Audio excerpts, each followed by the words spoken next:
یہ بدو کہتے ہیں ہم ایمان لے آئے، نبی ان سے کہہ دیجئے صلی اللہ علیہ وسلم تم ایمان نہیں لائے ہو، یوں کہو کہ ہم اسلام لے آئے یا ہم نے اطاعت قبول کر لی۔ وَلَمَّا يَدْخُلِ الْإِيمَانُ فِي قُلُوبِكُمْ، ابھی تک ایمان تمہارے دلوں میں داخل نہیں ہوا ہے۔ تو یہ بالکل دو کیٹیگریز علیحدہ ہیں۔ ایک شخص چند شرائط ہیں ان کو پورا کر دیتا ہے تو وہ مسلمان مانا جائے گا۔ ویڈیو شروع کرنے سے پہلے ایک گزارش ہے، اگر آپ ہمارے چینل پر نئے ہیں تو سبسکرائب ضرور کریں اور ڈاکٹر اسرار احمد رحمت اللہ علیہ کے لیے سورہ فاتحہ پڑھ کر کامنٹ میں آمین لکھنا نہ بھولیں۔ شکریہ۔ اب اس کے دل میں کیا ہے؟ ہو سکتا ہے وہ کوئی جاسوس ہو اور اس نے یہ لبادہ اوڑھا ہو۔ جب تک آپ اس کو ثابت نہیں کر سکتے اس پر جرم، اسے مسلمان مانیں گے آپ؟ اور آپ کے علم میں ہے کہ بعض سرحدی قصبات میں تو ایسا بھی ہوا ہے کہ کوئی ہندو کسی مسجد میں امامت کرتا رہا ہے طویل عرصے تک، اور وہ وہاں پر جاسوس کی حیثیت سے مقیم رہا۔ ظاہر بات ہے وہ ساری قانونی ریکوائرمنٹس پوری کر کے آیا ہوگا، خطرہ بھی کرا کے آیا ہوگا، اور وہ کچھ نہ کچھ قرآن پڑھ کر اور دین کے مسائل سیکھ کر آیا ہوگا۔ بہرحال دنیا کا نظام جو ہے یہ ہماری ایک کمی ہے، مجبوری ہے کہ ہم چونکہ دلوں میں نہیں جھانک سکتے، لہذا ہمیں اس وربل ٹیسٹیمنی پر اعتماد کرنا پڑتا ہے۔ تو اسلامی ریاست کی بنیاد اسلام ہے، اس کو نوٹ کر لیجئے۔ اگرچہ اصولاً ایمان ہے لیکن واقعتاً اسلام ہے۔ یہ جو معاملہ میں عرض کر رہا ہوں اس کے ضمن میں ایک اور تاریخی حقیقت ذہن میں رکھیے۔ اگرچہ ایک اسلامی ریاست جو خلافت راشدہ میں قائم ہوئی تھی، جو ہماری آئیڈیل اسلامک اسٹیٹ ہے، اس کے بعد بھی تقریباً 90 برس ایک کم سے کم وحدت ریاست برقرار رہی۔ بنو امیہ کے دور تک ایک ہی ریاست تھی، ایک ہی ملک تھا، ایک ہی نظام تھا۔ اس کے بعد جو ہے دو حصوں میں تقسیم ہو گئی اسلامی ریاست۔ یہاں heart of the Islamic world میں بنو عباس کی حکومت ہوئی، لیکن یہ کہ ہسپانیہ میں بنو امیہ کی حکومت جاری رہی۔ اب دو حکومتیں وجود میں آ گئی۔ اب اس کے بعد پھر حصے بکھرے ہوتے چلے گئے، وہ تو پھر تقسیم در تقسیم کا عمل جو ہے، وہ تقسیم جو آج ہمارے ہاں 40-45 ممالک مسلمان جو ہے UN کے ممالک ہیں۔ لیکن ایک بات اس صدی کے آغاز تک برقرار رہی اور وہ وحدت ملی تھی۔ یہ ممالک جو تھے ان کی حیثیت انتظامی ریجنز کی تھی، صرف ان کی حیثیت جو ہے علیحدہ جداگانہ ریاستوں کی نہیں تھی، اس لیے کہ ہر مسلمان، تمام مسلمان ممالک کا وہ یونیورسل سٹیزن تھا، اسے کہیں کسی پاسپورٹ اور ویزا کی ضرورت نہیں تھی، کہیں کوئی بیریئر نہیں تھا۔ کوئی ابن بطوطہ مغرب بعید سے چل کر ہندوستان آئے اور وزارت تک پر فائز ہو جائے۔ علماء آ رہے ہیں جا رہے ہیں، اہل فن آ رہے ہیں جا رہے ہیں، کہیں کوئی بیریئر نہیں ہے کسی نسل کی بنیاد پر یا کسی قومیت کی بنیاد پر یا کسی ملک سے تعلق رکھنے کی بنیاد پر۔ تو یہ ایک انٹرنیشنل کمیونٹی، ایک بین الاقوامی ملت کا تصور جو ہے وحدت ملی، وہ اس صدی کے آغاز تک موجود تھا۔ در حقیقت ویسٹرن امپیریلزم کا جو ہم پر سب سے بڑا کاری وار ہوا ہے وہ یہی ہے کہ پہلی جنگ عظیم میں آپ کو معلوم ہے کہ جس طریقے سے عربوں کو ابھارا گیا اور ترکوں کے خلاف بغاوت کرائی گئی، اور اس کے بعد تقسیم ہوئی نسلی بنیاد کے اوپر، اور پھر وہ وعدہ جو کیا گیا تھا اس کو بھی پسے پش ڈال کر بجائے اس کے کہ ان سب کو ایک ملک اور آزادی دیتے، انہیں بھی تقسیم کر دیا گیا، یہ فلاں کے لیے ہے، یہ برطانیہ کے انتداب میں رہے گا، اور یہ براہ راست جو ہے فرانس کے قبضے وغیرہ وغیرہ، اور اس کے ذریعے چھوٹی چھوٹی نیشنلٹیز کا تصور، الشام للشامیین، المصر للمصریین، مصر مصریوں کا ہے، شام شامیوں کا ہے، فلاں فلاں کا ہے۔ یہ در حقیقت اس صدی کی بات ہے۔ یہ زخم، یہ ناسور ابھی تک رس رہا ہے، لیکن یہ در حقیقت مغربی امپیریلزم کا وار ہے جو ہم پر ہوا، جس کے اثرات اب تک ہیں۔ ورنہ بعض دوسرے پہلوؤں سے ہم بہت، یعنی یوں سمجھیے کہ تنزل ہم میں آیا، زوال آیا، لیکن کم سے کم وحدت ملی کا تصور 1300 برس تو برقرار رہا تھا اور اس کے اندر کہیں کوئی خامی نہیں آئی تھی۔ یہ جو میں نے ابھی پہلی بات کہی ہے اس کی ایک کرونری کو نوٹ کرتے چلیے، اور وہ اہم ہے۔ چونکہ اسلامی ریاست نظریاتی ریاست ہے، لہذا اس میں قتل مرتد کا مسئلہ جو ہے، جو بہت سے لوگوں کے بالکل سمجھ میں نہیں آتا، اسی سطح پر اس کے بارے میں چند جملے میں عرض کر دوں۔ اسلامی ریاست چونکہ نظریاتی ریاست ہے، لہذا وہ اپنے نظریے کے تحفظ کو بہت اہمیت دیتی ہے، اور اس میں ایک سازش کے طور پر اس نظریے کو کرپٹ کرنے کے لیے یا اس کے اندر تخریب پیدا کرنے کے لیے ایک شکل یہ ہو سکتی ہے کہ کچھ لوگ ایک وقت میں اسلام اختیار کریں اور کچھ دنوں کے بعد مرتد ہو جائیں، جس کے نتیجے میں کہ ایک ہوا اکھڑ جائے اسلام کی۔ قرآن مجید میں سورہ آل عمران میں باقاعدہ اس کا ذکر موجود ہے۔ یہود کی یہ سازش تھی، قالت طائفۃ من اہل الکتاب آمنوا بالذی انزل علی الذین آمنوا وجہ النہار واکفروا آخرہ لعلہم یرجعون۔ انہوں نے سازش کی کہ ایسا کرو کہ صبح کے وقت ایمان کا اعلان کرو اور جاؤ بیٹھو محمد کی محفل میں صلی اللہ علیہ وسلم، اور خوب توجہ کے ساتھ اور ادب کے ساتھ شام کو مرتد ہو جاؤ کہ جی دیکھ آئے، ہم تو قریب جا کر دیکھ آئے، کچھ نہیں ہے، دور کے ڈھول سہانے ہیں۔ یہ ساری سازش کیوں کی گئی کہ ایمان اور اسلام کی جو دھاک بیٹھ گئی تھی اس دھاک کو ختم کرنا تھا۔ کہ صورت یہ تھی کہ جو ایک دفعہ اس دائرے میں آ گیا، جو دامن محمدی سے وابستہ ہو گیا صلی اللہ علیہ وسلم، پھر اس کے ٹکڑے کر دیے جائیں، اس کے بوٹی بوٹی علیحدہ کر دی جائے، چھوڑتا نہیں۔ اس میں کون سی چاشنی ہے، اس میں کیسی فطرت انسانی کے لیے کیسی کشش ہے کہ اس کو وہ کسی صورت میں بھی پھر چھوڑنے کے لیے تیار نہیں۔ تو یہ جو گڈ ول قائم ہو گئی ہے اور یہ جو دھاک بیٹھ گئی ہے اسلام کی اور ایمان کی، اس کو ختم کرنے کے لیے یہ شکل اختیار کی جائے۔ یہ ہے در حقیقت اس سازش کا سد باب کہ جو اس سے کیا گیا ہے کہ جو بھی اسلام قبول کرے سوچ سمجھ کر کرے۔ اور اس میں یقیناً ایک پہلو آتا ہے کہ جو بورن مسلم ہے اب اس کے معاملے کے اندر اس کا چوائس کہاں ہوگا۔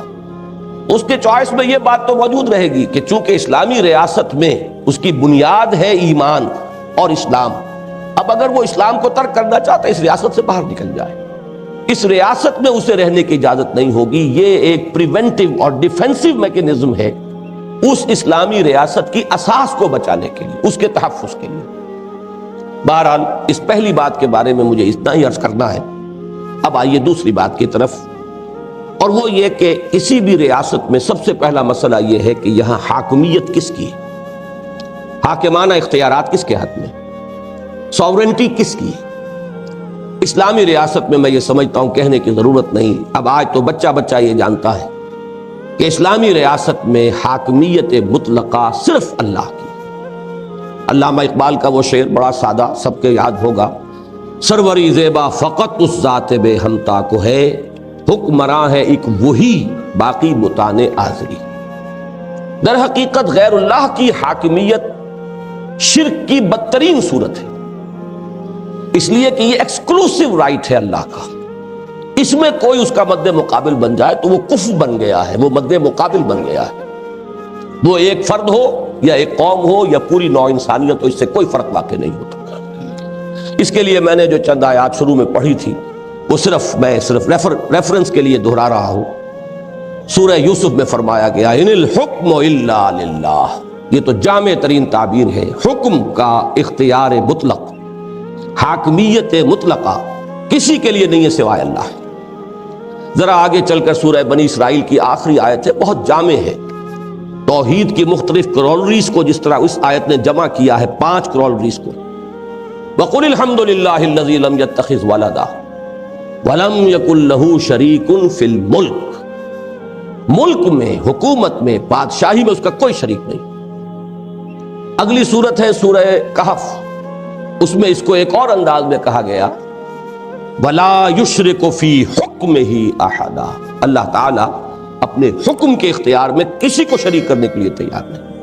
یہ بھی جان لیجئے رسول بھی شریک نہیں ہے، رسول کے پاس بھی اتھارٹی ڈیلیگیٹڈ ہوتی ہے، وہ نمائندے کی حیثیت سے، معبود صرف اللہ ہے، مطاع مطلق صرف اللہ ہے۔ اس سے آگے چلیے سورہ حدید میں 2 مرتبہ یہ الفاظ آئے، جو اس کی ابتدائی 6 آیات ہیں، وہ ذات و صفات باری تعالیٰ کے ضمن میں نے یہ بارہا عرض کیا ہے کہ وہ جامع ترین مقام ہے اور بلند ترین مقام ہے میرے نزدیک، واللہ عالم۔ 2 مرتبہ ان 6 آیات میں دہرایا لہو ملک السماوات والارض یحیی و یمیت وہو علی کل شیء قدیر، لہو ملک السماوات والارض والی اللہ ترجع الامور، آسمانوں اور زمین کی بادشاہی اسی کی ہے۔ یہ بات جو ہے میں صرف اس حد تک ہی اس میں وقت لے رہا ہوں، اس لیے کہ مزید مجھے کچھ کہنے کی ضرورت نہیں ہے۔ البتہ یہ کہ اس کے ساتھ اب جو سوال پیدا ہوتا ہے وہ یہ ہے کہ پھر انسان کے لیے کیا ہے۔ وہ میں نے کل بھی اشارتاً عرض کیا تھا کہ توحید کی یہ 3 کورولریز ہیں کہ جن کا تعلق انسانی اجتماعیات کی 3 سطحوں یا 3 گوشوں سے ہے۔ نمبر 1، توحید کا نتیجہ کہ تمام انسانوں کا خالق ایک اللہ ہے، لہذا تمام انسان مساوی ہیں۔ انا خلقناکم من ذکر و انثی۔ نمبر 2، حاکمیت مطلقہ صرف اللہ کے لیے۔ نمبر 3، ملکیت مطلقہ بھی صرف اللہ کے لیے، کوئی کسی شے کا مالک نہیں ہے۔ ملکیت کی بجائے امانت کا تصور، این امانت چند روزہ نزد ماست، در حقیقت مالک ہر شے خداست۔ یہ شیخ سعدی کہہ گئے سینکڑوں برس پہلے، کوئی آج کے کسی سوشلسٹ شاعر کا یہ شعر نہیں ہے۔ علامہ اقبال نے جس طرح کہا کہ رزق خود را زمیں بردن رواست، این متاع بندہ ملک خداست۔ زمین سے اپنے لیے رزق حاصل کر لینا یہ روا ہے، صحیح ہے، جائز ہے، لیکن جان لو کہ یہ بندے کے لیے، انسان کے لیے صرف متاع ہے، برتنے کی چیز ہے، ملکیت نہیں ہے۔ اس کی ملکیت جو ہے ملک خداست، یہ ملکیت اللہ کی۔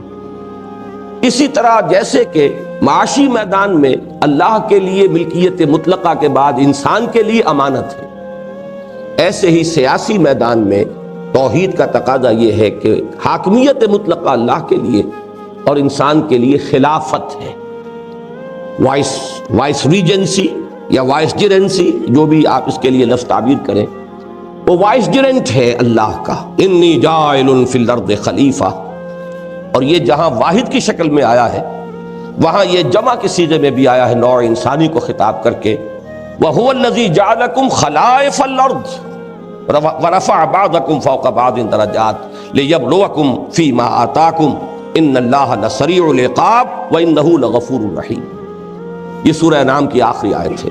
یہاں گویا کہ پوری نوع انسانی کو خطاب کیا جا رہا ہے کہ تم سب خلیفہ ہو، ہم نے تمہیں خلیفہ بنایا ہے زمین میں۔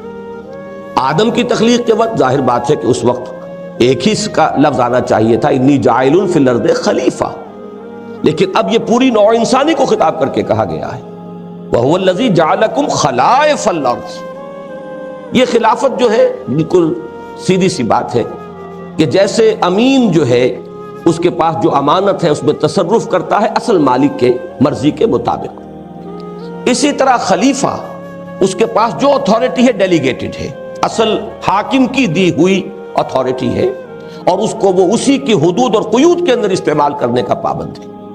اس سے تجاوز کے معنی بغاوت ہو جائے۔ اس میں یہ تو تھی صرف ایک فلسفیانہ سی بات۔ اصل بات جو ہے تیسرا نقطہ ہے، یہ خلافت کس کے لیے؟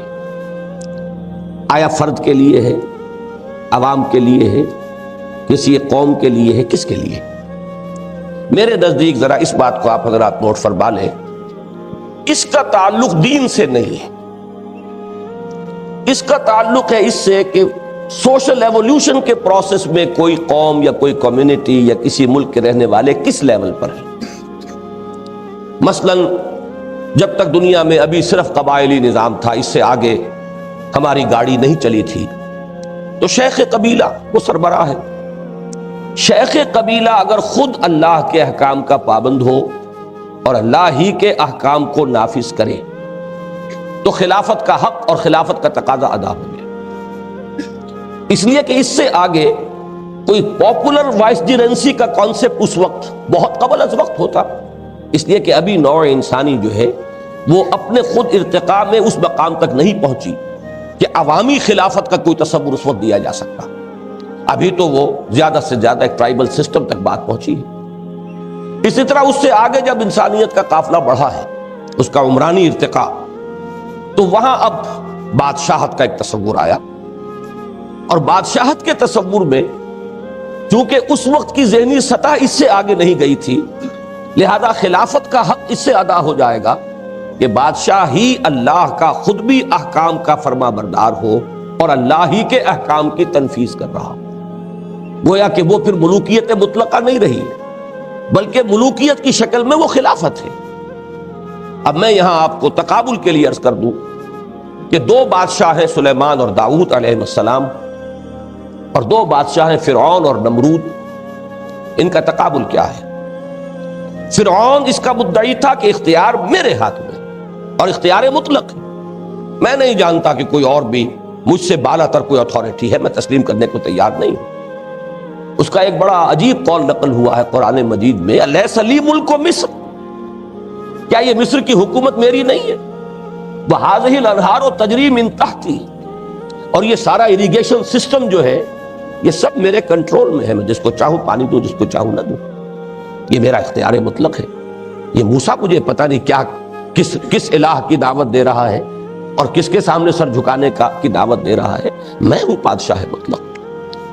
یہی معاملہ نمرود کا ہے۔ تو نمرود اور فرعون کی بادشاہت کفر، شرک کی بدترین صورتیں، اس لیے کہ وہ ساورنٹی کے مدعی ہیں۔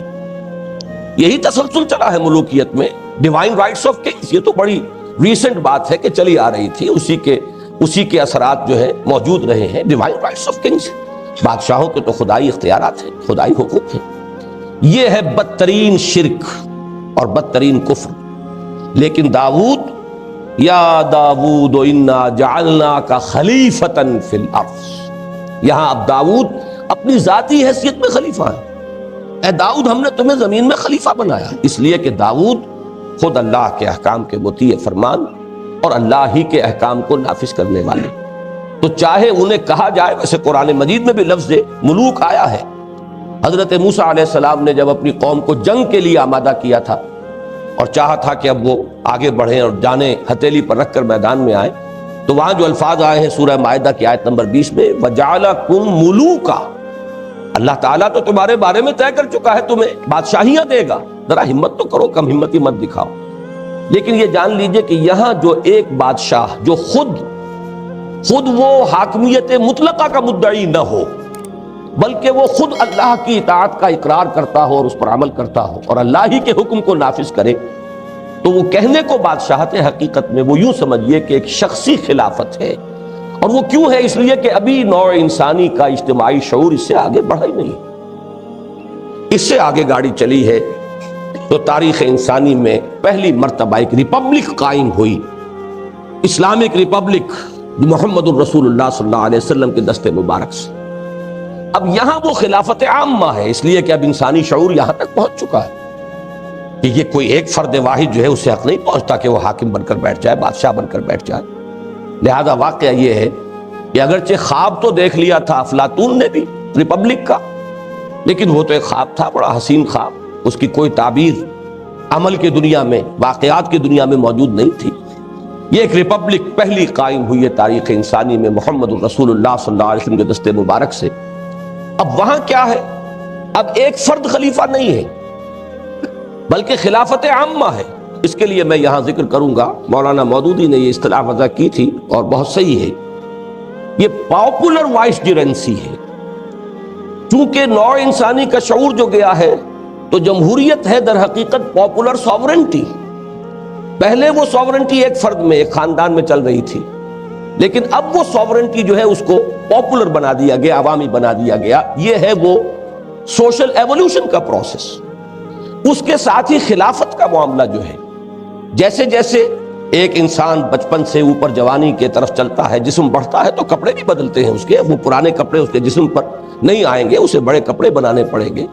تو نوع انسانی کا جو یہ ارتقاء ہوا، تو اس کے ساتھ ہی خلافت کا کانسیپٹ جو کا تو برقرار رہا، لیکن خلافت اب شخصی نہیں بلکہ پاپولر وائسجرنسی ہے، جس کی سب سے بڑی مثال خلافت راشدہ ہے کہ وہاں کوئی کسی نسلی بنیاد پر، کسی کے بیٹے ہونے کی بنیاد پر کوئی خلیفہ نہیں تھا، بلکہ مسلمانوں کی مرضی سے خلافت کا معاملہ جو ہے وہ طے ہوا۔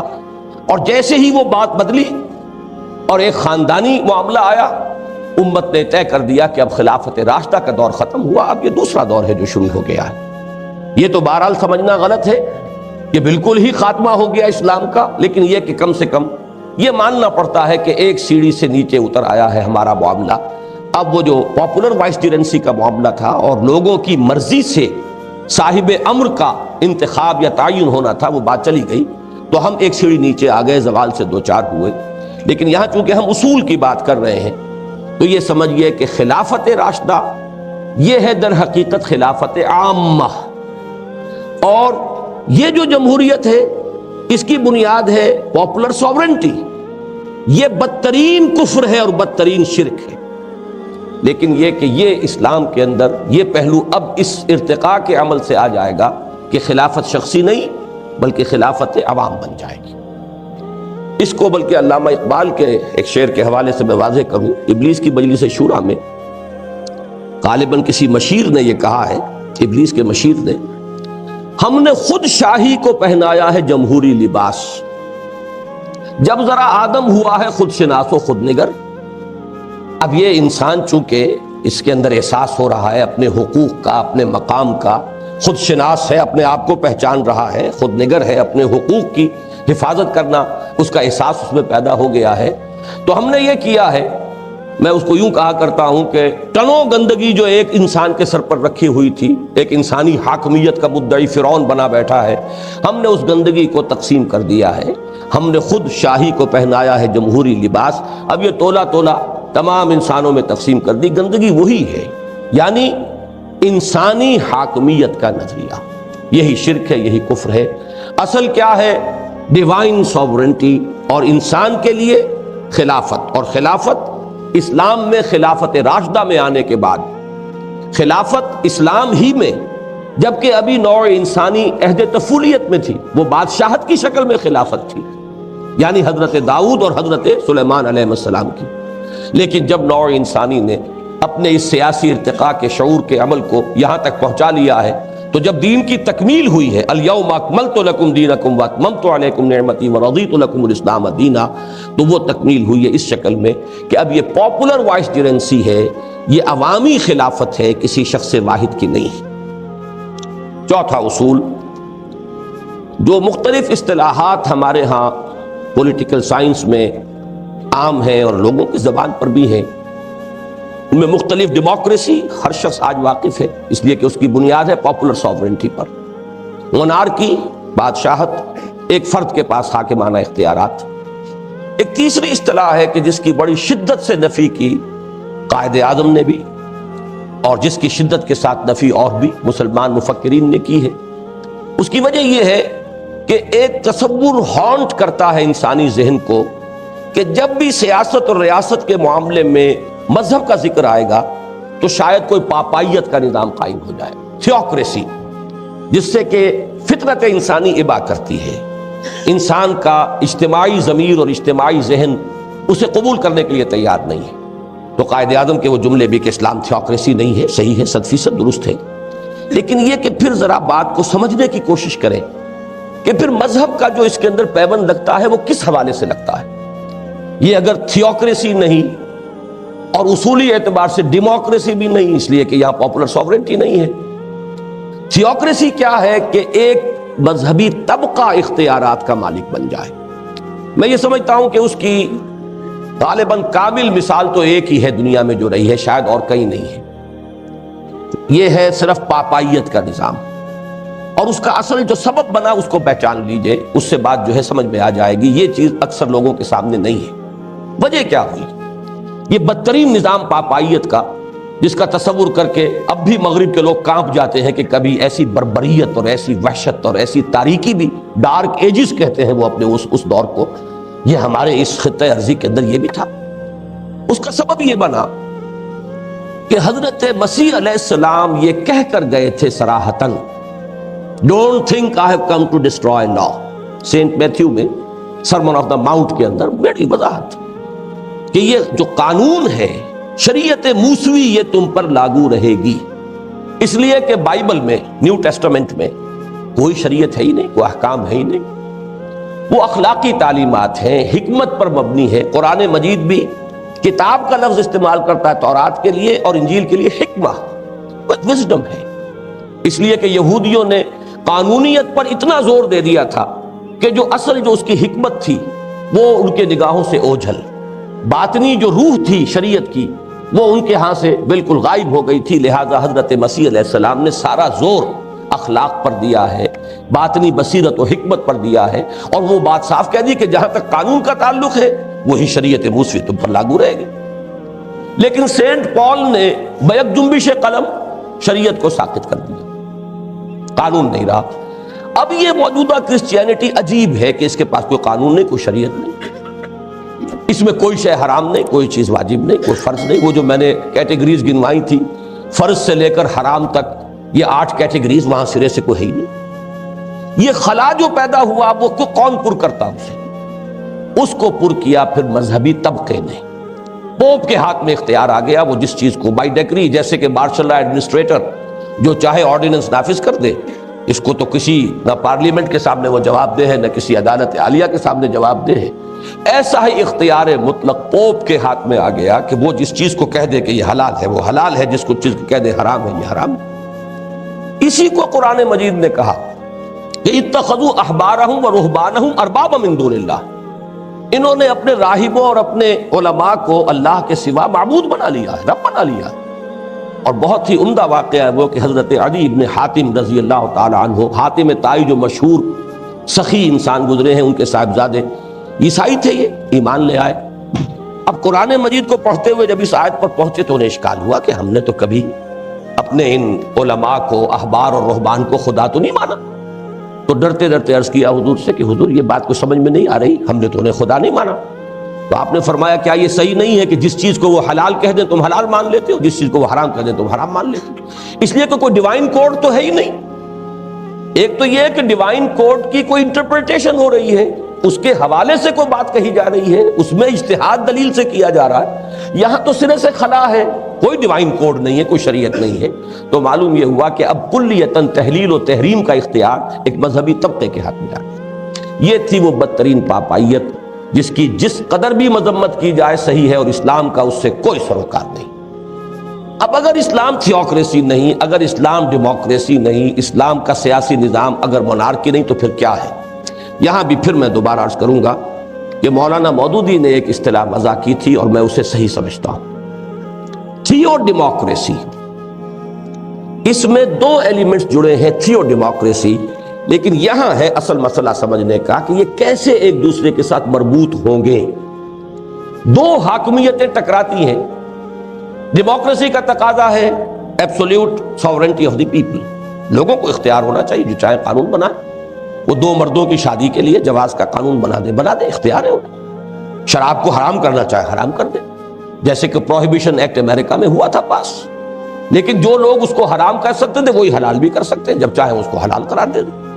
اختیار کلیتاً عوام کے نمائندوں کے ہاتھ میں، یہ ہے ڈیموکریسی۔ تھیوکریسی میں اختیار مطلق اور حاکمیت مطلقہ اللہ کی ہے۔ تو یہ کیسے ایک دوسرے کے ساتھ ایڈجسٹ ہوں گے، یہ ہے بات سمجھنے کی۔ اس کو سمجھ لیا جائے تو واقعہ یہ ہے کہ بہت سے جو دوسرے الجھاؤ ہیں وہ خود بخود سلجھ جاتے ہیں۔ اور اس کے لیے میں واقعتاً اپنا جو تاثر ہے اپنے دل کا میں الفاظ میں بیان نہیں کر سکتا کہ نبی اکرم صلی اللہ علیہ وسلم کی ایک حدیث نے کس قدر بات کو کھول دیا۔ حضور کی حدیث بڑی سادہ حدیث ہے، مثل المومن کمثل الفرس فی اخیتہ، مومن کی مثال اس گھوڑے کی ہے جو ایک کھوٹے سے بندھا ہوا ہے۔ ایک ہے مادر پدر آزاد انسان، جو چاہے کرے، اس کے اوپر کوئی پابندی نہیں، کوئی حدود نہیں، کوئی قیود نہیں۔ مومن وہ ہے جو بندھا ہوا ہے۔ کس چیز سے بندھا ہوا ہے؟ اللہ کے احکام سے بندھا ہوا ہے۔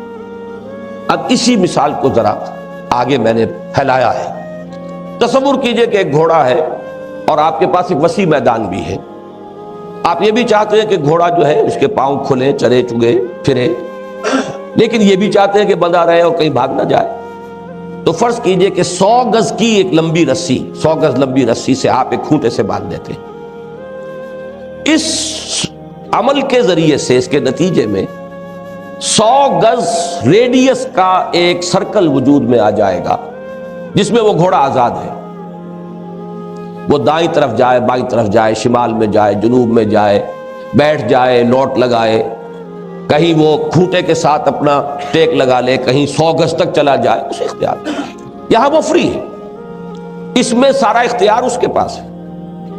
لیکن 101واں گز نہ دائیں طرف آئے گا، نہ بائیں طرف، نہ شمال میں، نہ جنوب میں۔ 101واں گز اس کی زندگی میں نہیں آ سکتا۔ یہ ہے آزادی اور پابندی کا ایک امتزاج۔ ایک آزادی بھی ہے 100 گز نصف قطر کے دائرے کے اندر اندر، لیکن پابندی ہے کہ 100 گز کے اس دائرے سے باہر جانے کا کوئی امکان نہیں۔ یہی معاملہ ہے مسلمانوں کا معاشرہ، اسلامی ریاست، اسلامک کمیونٹی، اسلامی جو بھی آپ اجتماعیت قائم کریں گے وہ کھوٹے سے بندھی ہوئی ہے۔ ایک دائرہ کھنچ جاتا ہے احکام شریعت کا، ڈوز اینڈ ڈونٹس، یہ کرو یہ نہ کرو، اللہ اور اس کے رسول کے احکام، اس دائرے کے اندر اندر وہ بالکل آزاد ہے، اور اس دائرے کی یہ حدود جو ہیں اس کو وہ ٹریس پاس نہیں کر سکتا، اس سے آگے نہیں جا سکتا۔ وَمَن يَتَعَدَّ حُدُودَ اللَّهِ فَأُولَٰئِكَ هُمُ الْفَاسِقُونَ، جو لوگ بھی اللہ کی حدود سے تجاوز کریں گے تو پھر وہ فاسق ہیں۔ بلکہ اس میں تو احتیاط کا یہ ہمیں احتیاط کی تلقین کی گئی ہے کہ حدود اللہ کے آخری سرے تک نہ پہنچ جایا کرو، اس لیے کہ اندیشہ ہے کہ ذرا سا پاؤں جو آدمی کا پھسلے تو حدود سے باہر ہی نکل جائے۔ تو لا تقربوا الزنا کہیں آتا ہے تلک حدود اللہ فلا تقربوها، یہ اللہ کی حدود ہے، اس کے قریب بھی مت جاؤ، ذرا فاصلے پر رہو، keep at a safe distance. بلکہ ایک حدیث میں حضور نے اس کو مثال دی ہے کہ ہر بادشاہ کی ایک مخصوص چراگاہ ہوتی ہے۔ یہ پرانے زمانے کا تصور کیجئے، جب بادشاہوں کے پاس لمبی بڑی فوجیں، گھوڑے ان کے اپنے، تو ان گھوڑوں کو چرانے کے لیے کچھ چراگاہیں وہ مخصوص کر لیتے تھے کہ یہاں رعیت کا کوئی جانور نہیں آئے گا، یہ سرکاری چراگاہ ہے۔ تو اب حضور نے فرمایا کہ اگر کوئی گڈریا اپنا ریوڑ اس سرکاری چراگاہ کے بالکل باڑ تک لے جائے گا تو اندیشہ رہے گا کہ کبھی کوئی بھیڑ کوئی بکری چھلانگ لگا کر داخل ہو جائے، لہذا ذرا فاصلے پر رہا کرو۔ یہ ہے دین کے اندر احتیاط کا تقاضا کہ حدود اللہ سے ایک سیف ڈسٹنس مینٹین کیا جائے، آخری حد تک نہ جائیں، لیکن آخری حد تک بھی کوئی جاتا ہے تو بہرحال وہ حد سے باہر نہیں ہے۔ اصل بات سمجھنے کی یہ ہے کہ یہ دو سوورنٹیز یہاں اس طور سے جڑ گئی ہیں، اس دائرے کے اندر اندر عوامی حاکمیت بروئے کار آ سکتی ہے، اور اس دائرہ، یہ دائرہ در حقیقت مظہر ہے خدائی حاکمیت کا۔ اس کی ساری سینکٹی اللہ کے احکام اور اللہ کے نمائندے کی حیثیت سے اس کے رسول کے احکام صلی اللہ علیہ وسلم، وہ سارا تقدس ہے جو اس دائرے کو حاصل ہے، اس سے تجاوز نہیں ہوگا۔ اس کے اندر اندر میں یہ لفظ پہلی مرتبہ استعمال کر رہا ہوں کہ پاپولر سوورنٹی بھی اس کے اندر جو ہے بروئے کار آئے گی، اگرچہ وہ ایک محدود سوورنٹی ہے، وہ حاکمیت محدودہ ہے، اللہ کی حاکمیت مطلقہ ہے، ایبسولوٹ سوورنٹی اللہ کی، لیکن اس اللہ کی سوورنٹی کا چونکہ اللہ ہمارے سامنے اس طرح عیاناً تو موجود نہیں ہے کہ ہر روز اس کا حکم آئے، اب وہ اللہ کا حکم کتاب اللہ اور اللہ کے نمائندے نے اس کی جو بھی شرح کی ہے یا مزید احکام دیے ہیں وہ سنت رسول صلی اللہ علیہ وسلم، ان سے جو بھی دائرہ وجود میں آیا ہے یہ ریپرزینٹ کر رہا ہے یہ ڈیوائن سوورنٹی کو، حاکمیت خداوندی کو۔ لیکن یہ ہے کہ اس کے اندر اندر حاکمیت کے معنی یہی ہے نا کہ آپ کے ہاتھ میں اختیار ہو کہ آپ جو چاہے قانون بنائیں، جو چاہے فیصلے کر لیں۔ تو یہ ان حدود کے اندر مباحات کا دائرہ ہے، اس مباحات میں آپ باہمی مشورے سے، آپ اپنی کثرت رائے سے جو فیصلے چاہے کر لیں۔ اس لیے میں یہاں ایک علمی نکتے کے طور پر قرآن حکیم کی دو آیات میں جو بظاہر تضاد نظر آتا ہے لیکن حقیقت میں وہ انہی دونوں چیزوں کی جو باہمی ایڈجسٹمنٹ ہے اس کو واضح کر رہی ہیں۔ سورہ آل عمران میں فرمایا، یہ مسئلہ تھا غزوہ احد کے بعد جب چہم گوئیاں شروع ہوئیں اور تذکرے ہوئے، اور چونکہ بہت بڑا چرکا لگا تھا، 70 کے قریب صحابہ شہید ہوئے تھے، جو ایک دھاک بیٹھ گئی تھی مسلمانوں کی غزوہ بدر کے بعد، وہ دھاک ایک دم ختم ہو گئی۔ غزوہ بدر میں اگر 70 مشرکین مارے گئے تھے تو یہاں 70 صحابہ شہید ہو گئے، تو معلوم ہوا کہ عدلے کا بدلہ ہو گیا، برابر ہو گیا، وہ جو ایک دھاک تھی وہ ختم ہوئی۔ تو اس میں کچھ لوگوں نے عبداللہ ابن ابی کا معاملہ خاص طور پر، چونکہ اس کا مشورہ یہ تھا غزوہ احد سے قبل کہ ہم اس پوزیشن میں نہیں ہیں کہ یہ جو 3000 کا لشکر آ گیا ہے اس سے ہم جا کر اوپن کھلے میدان میں کنفرنٹ کر سکیں، تو بہتر شکل یہ ہوگی کہ ہم ڈیفنس اپنے شہر کے اندر محصور ہو کر کریں۔ یہ جب مشورہ ہوا، نبی اکرم صلی اللہ علیہ وسلم کی ذاتی رائے بھی یہی تھی، لیکن یہ کہ اس ذاتی رائے کو جب حضور نے اپنے ساتھیوں کا رجحان غالب دیکھا کہ جوش ہے، ہمیں تو شہادت مطلوب ہے، شہادت ہے مطلوب و مقصود مومن، نہ مال غنیمت نہ کشمت کشائی، تو حضور نے فیصلہ کیا ٹھیک ہے کھلے میدان میں جا کر جنگ کریں۔ اب وہاں جو سچویشن پیش آ گئی اس کے حوالے سے اب منافقین نے ایکسپلائٹ کرنا شروع کیا کہ دیکھیں جی مشورہ مانتے نہیں ہیں، من مانی کرتے ہیں. اگر وہ مشورے سے بات ہوئی ہوتی، ہم نے مشورہ دیا تھا، اور آپ کو معلوم ہے 300 آدمی میدان جنگ سے واپس آ گئے تھے عبداللہ ابن ابی کے ساتھ. حضور جب نکلے ہیں غزوہ احد میں تو 1000 اہل ایمان ساتھ تھے، لیکن وہاں سے 300 یہ عبداللہ ابن ابی کے ساتھ واپس آئے تو 700 رہ گئے. تو اب انہوں نے کہنا شروع کیا، یہ ہے اس کا پس منظر، یقولون حل لنا من الامر من شیء، یہ کہہ رہے ہیں کہ کوئی ہمارے ہاتھ میں بھی اختیار ہے کہ نہیں، یہ جو چاہتے ہیں فیصلہ کر دیتے. آخر یہ کہ فیصلے کے اندر کوئی مشورہ ہو، کوئی گنتی ہو، ووٹنگ ہو، کچھ تو ہو. حل لنا من الامر من شیء، کوئی ہمارے ہاتھ میں بھی اختیار ہے یا نہیں. قل ان الامر کلہ للہ، اے نبی ان سے کہہ دیجئے کہ امر تو کل کا کل اللہ کے لیے ہے، اللہ کے اختیار میں ہے، اور اللہ کا نمائندہ رسول ہے صلی اللہ علیہ وسلم. تو گویا کہ ڈی جیورے وہ اللہ کا ہے اور ڈی فیکٹو محمد الرسول اللہ کا ہے صلی اللہ علیہ وسلم. لیکن یہ تو ہوئی ایک بات، اس میں گویا کہ کیٹیگوریکل ڈینائل ہو گیا کہ انسانوں کے لیے کوئی امر نہیں ہے، کوئی اختیار نہیں، کوئی فیصلہ کرنے کا کوئی اتھارٹی نہیں. لیکن سورہ شورى میں فرمایا وَأَمْرُهُمْ شُورَى بَيْنَهُمْ، ان کے معاملات آپس میں باہمی مشورے سے طے پاتے ہیں. تو بظاہر ایک تضاد ہے، ایک جگہ تو نفی ہے، مطلق ہے کہ انسانوں کا کوئی امر ہے ہی نہیں، کوئی اختیار ہے ہی نہیں. ایک جگہ امرہم کو مان کر تسلیم کر کے اور یہ فرمایا جا رہا ہے کہ امرہم شورى بینہم، ان کا معاملہ، ان کا جو بھی فیصلے ہیں آپس میں مشورے سے ہوتے ہیں.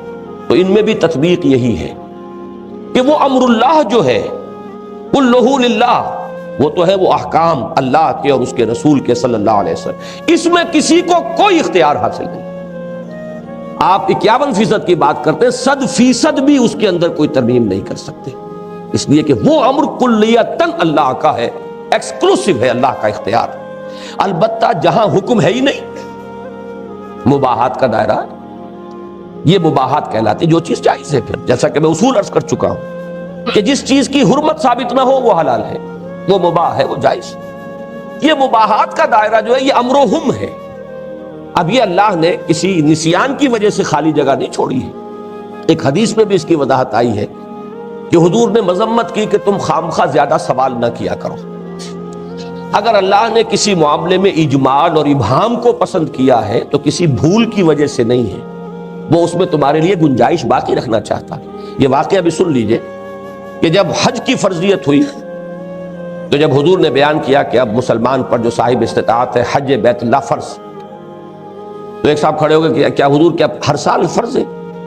یا ہم میں بھی ہوتے ہیں ایسے چلبلے قسم کے لوگ، وہ استاد کو پڑھانا چاہتے ہیں تو وہ کھڑے ہو کر جی حضور ہر سال فرض ہے. حضور نے خاموشی اختیار فرمائی، دوسری طرف التفات فرما لیا. اب اس نے دوبارہ پوچھا، پھر آپ نے ڈانٹ پلائی کہ یہ ان معاملات کے اندر اگر کوئی سکوت ہے تو پر بنا حکمت ہے، اللہ تعالیٰ کہیں بھول نہیں گیا ہے. یہ چیز اگر میں کہہ دوں کہ ہاں ہر سال تو فرض ہو جائے گی قیامت تک کے لیے ہر مسلمان پر ہر سال، لہذا سوالات نہ کیا کرو. تم سے پہلے بھی قومیں اسی لیے ہلاک ہوئیں کہ وہ سوال کر کر کے اپنے لیے تنگی خود پیدا کر لیتے تھے اور پھر پابندی نہیں کر پاتے تھے.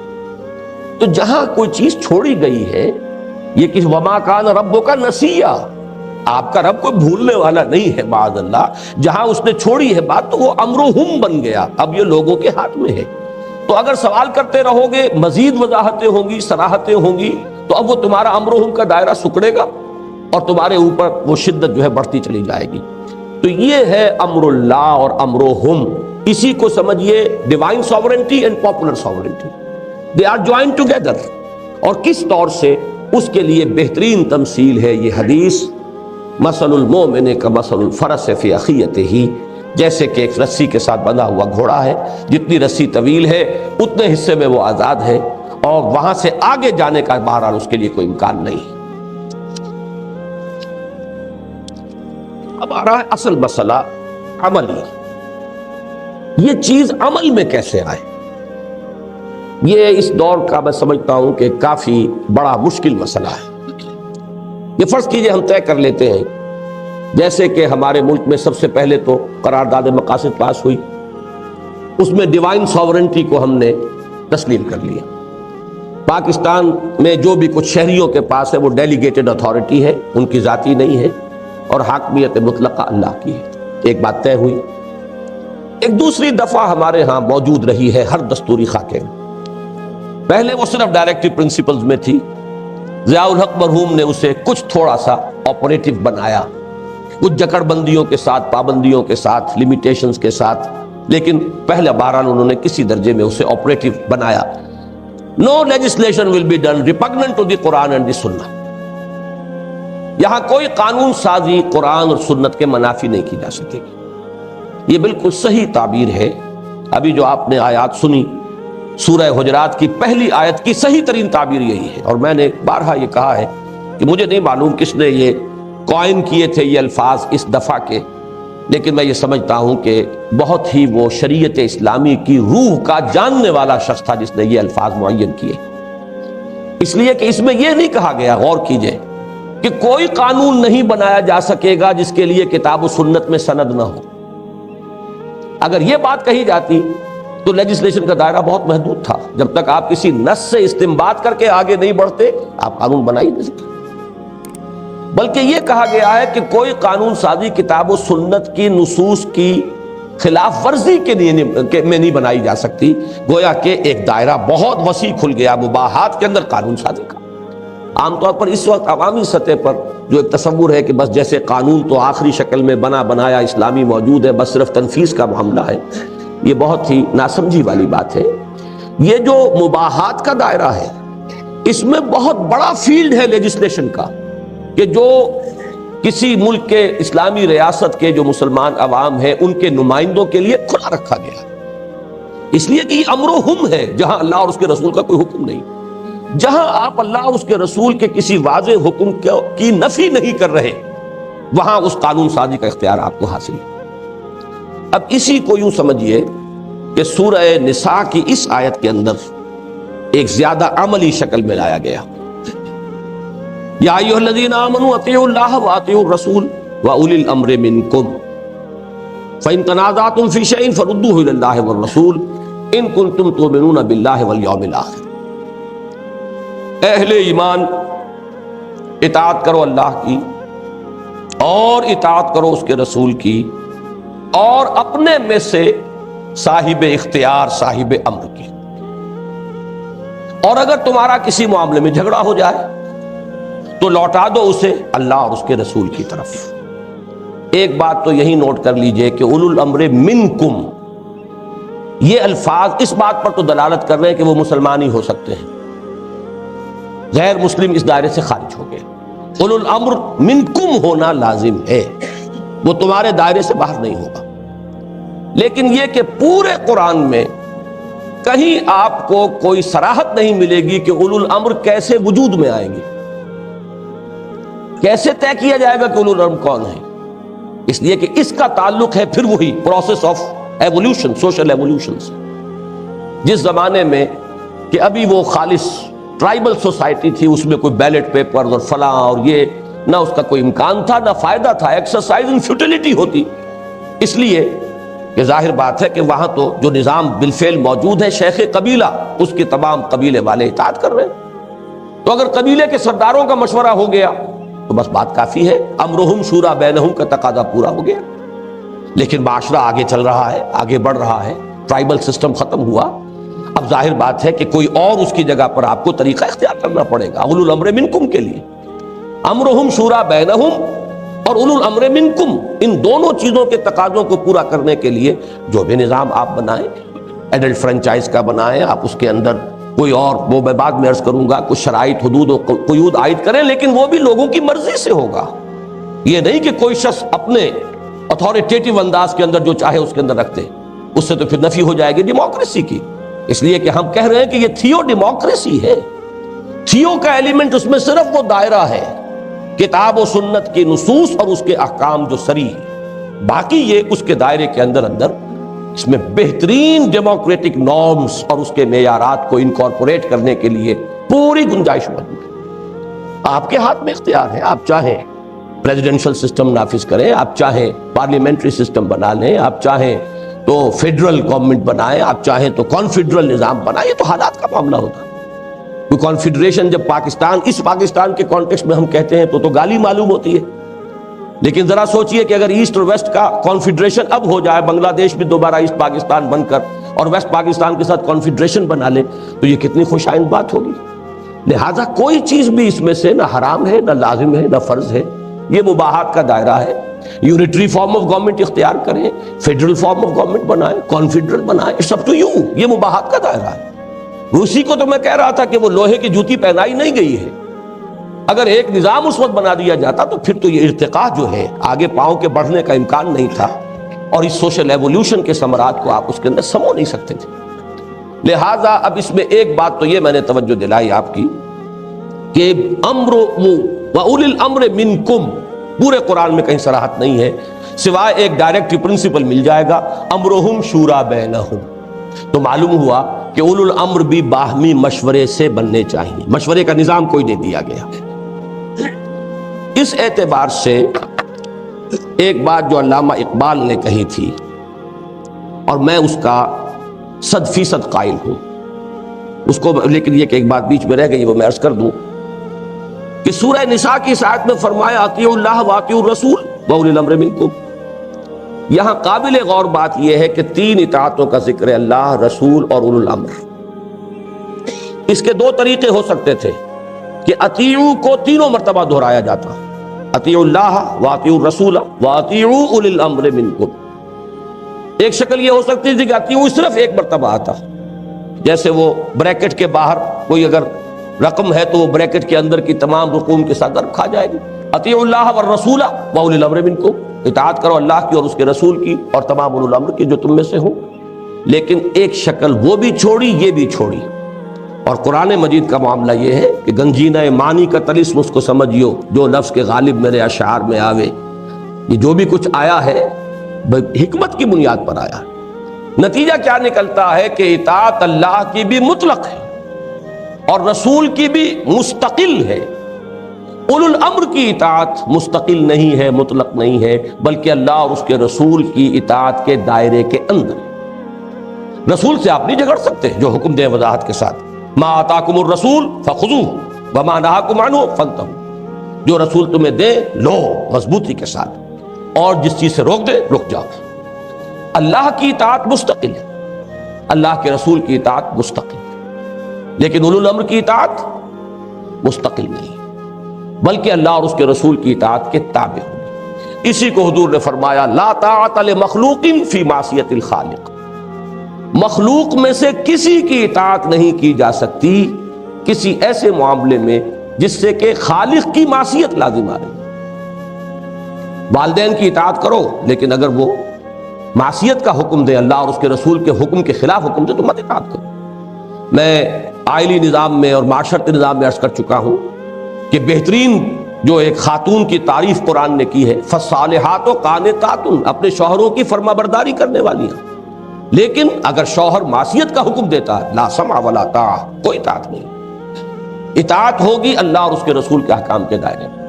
یہی بات وہ ہے کہ جو حضرت ابو بکر نے فرمائی تھی رضی اللہ تعالی عنہ، جب تک میں سیدھا رہوں، بیعت خلافت کے بعد پہلا خطبہ، تم پر میری اطاعت فرض ہے، میں ٹیڑھا ہو جاؤں تو مجھے سیدھا کرنا فرض ہے۔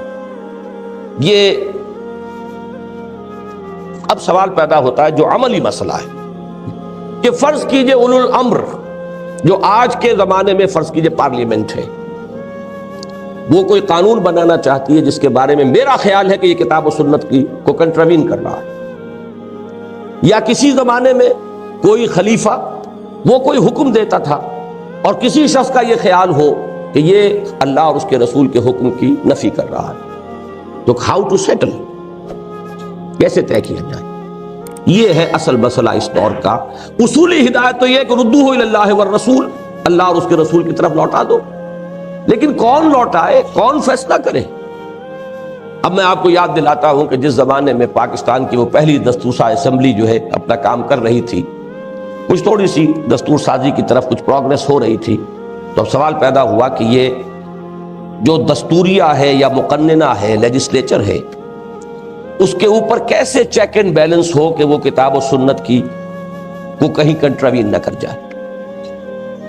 چنانچہ پہلا تجربہ یاد ہوگا کہ علماء بورڈ بنایا گیا۔ اب سوال یہ پیدا ہوا کہ اگر علماء کا ایک بورڈ بنا دیا جائے اور پھر ان کا فیصلہ آخری ہو تو پھر یہ تھیوکریسی بن گئی. پھر یہ جو عوام کے نمائندے یہاں بیٹھے ہیں جو ووٹ لے کر آئے ہیں، پھر ان کا اختیار کہاں رہا؟ ان کے پاس تو کوئی اختیار نہیں ہے.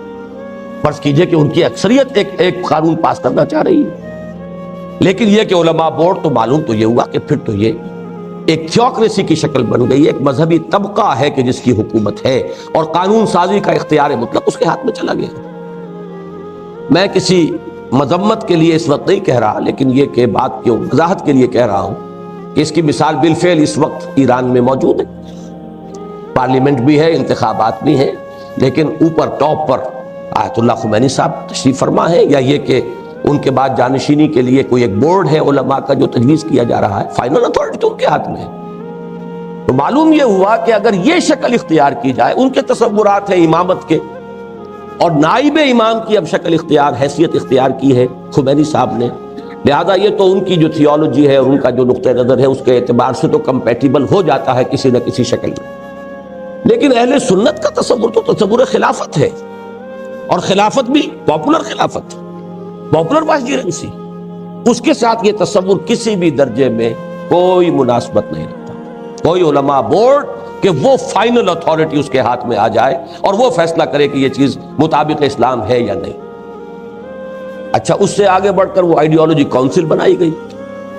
سوال وہاں بھی پھر یہی آ گیا کہ آیا آئیڈیالوجی کونسل جو ہے آپ کی، اس کی سفارشات بائنڈنگ ہوں گی پارلیمنٹ پر؟ اگر اس کی سفارشات بائنڈنگ ہو گئی تو پھر وہ تھیوکریسی وجود میں آ گئی. پھر کاہے کے لیے ایکسرسائز ان فیوٹیلٹی، یہ الیکشن اور یہ سارا معاملہ کاہے کے لیے؟ یہی وجہ ہے کہ کروڑوں روپیہ اس پر خرچ ہوا ہے. It has all gone in waste. ساری چیزیں پائل اپ ہوتی چلی گئی ہیں. وہ وزارت عدل میں اور وزارت قانون میں وہ جا کر فائلیں اور سفارشات ان کی رکھی جاتی رہی. ان میں سے کبھی کسی کو کوئی چیز ایک پسند آ گئی تو اس میں سے نکال کر اس کو لگا لیا لیجسلیشن کے کسی پیس میں، اور اس سے اور الٹا خرابی پیدا ہوئی ہے. اس لیے کہ وہ تو ایک as a whole, organic whole کی شکل میں، جب تک کہ وہ کل نہ ہو اس کا کوئی جز جو ہے وہ تو بجائے مثبت کے منفی نتائج پیدا کرے. باقی یہ کہ اکثر و بیشتر تو ان کی رپورٹیں دکھائی تک نہیں جاتی تھی. میں نے جو تھوڑا سا عرصہ ضیاء الحق برون صاحب کی شورا میں گزارا ہے، اس وقت میں نے کہہ کر دباؤ دے کر تو جو بینکنگ سے متعلق رپورٹ تھی وہ تو تھی یوں سمجھیے کہ بالکل اس طرح سیکرٹ کہ اسے دکھانا بھی کسی کو ان کی اجازت نہیں تھی کہ وہ دکھا سکے. وہ بعد میں نے اسے اوپن کیا اور میں نے کہہ کر خاص طور پر میں نے کہا پبلش تو کیجئے، ان کی اتنی محنت ہوئی ہے، اس کے اوپر قوم کا پیسہ لگا ہے جن لوگوں نے بیٹھ کر یہاں کام کیا ہے، لہٰذا اب اس کو کم سے کم کوئی اختلاف کرے، کچھ کرے، اس کو آپ پبلش تو کیجئے. ورنہ اس سے پہلے اسے وہ دن کی روشنی دیکھنا جسے کہتے ہیں وہ نصیب نہیں ہوا تھا. باقی یہ کہ اس کے بعد بھی پھر جو وہ پی ایل ایس وغیرہ کا نظام بنا وہ اپنے طور پر بنا، اس سے کوئی تعلق نہیں. بہرحال یہ میں صرف دو مثالیں دے رہا ہوں بات مسئلے کی جو سنگینی ہے اس کو بیان کرنے کے لیے، اور اس دور میں یہی ہے اصل میں پریکٹیکل پہلو سب سے مشکل، سب سے اہم. میرے نزدیک اس کا جو حل ہے، یہ میری ہمبل سبمیشن ہے، اس پر غور کیے، اور یہ حضرات جو یہاں تشریف فرمائیں یقیناً زیادہ اہل اور زیادہ احق ہیں اس کے کہ وہ اس کے بارے میں رائے دیں.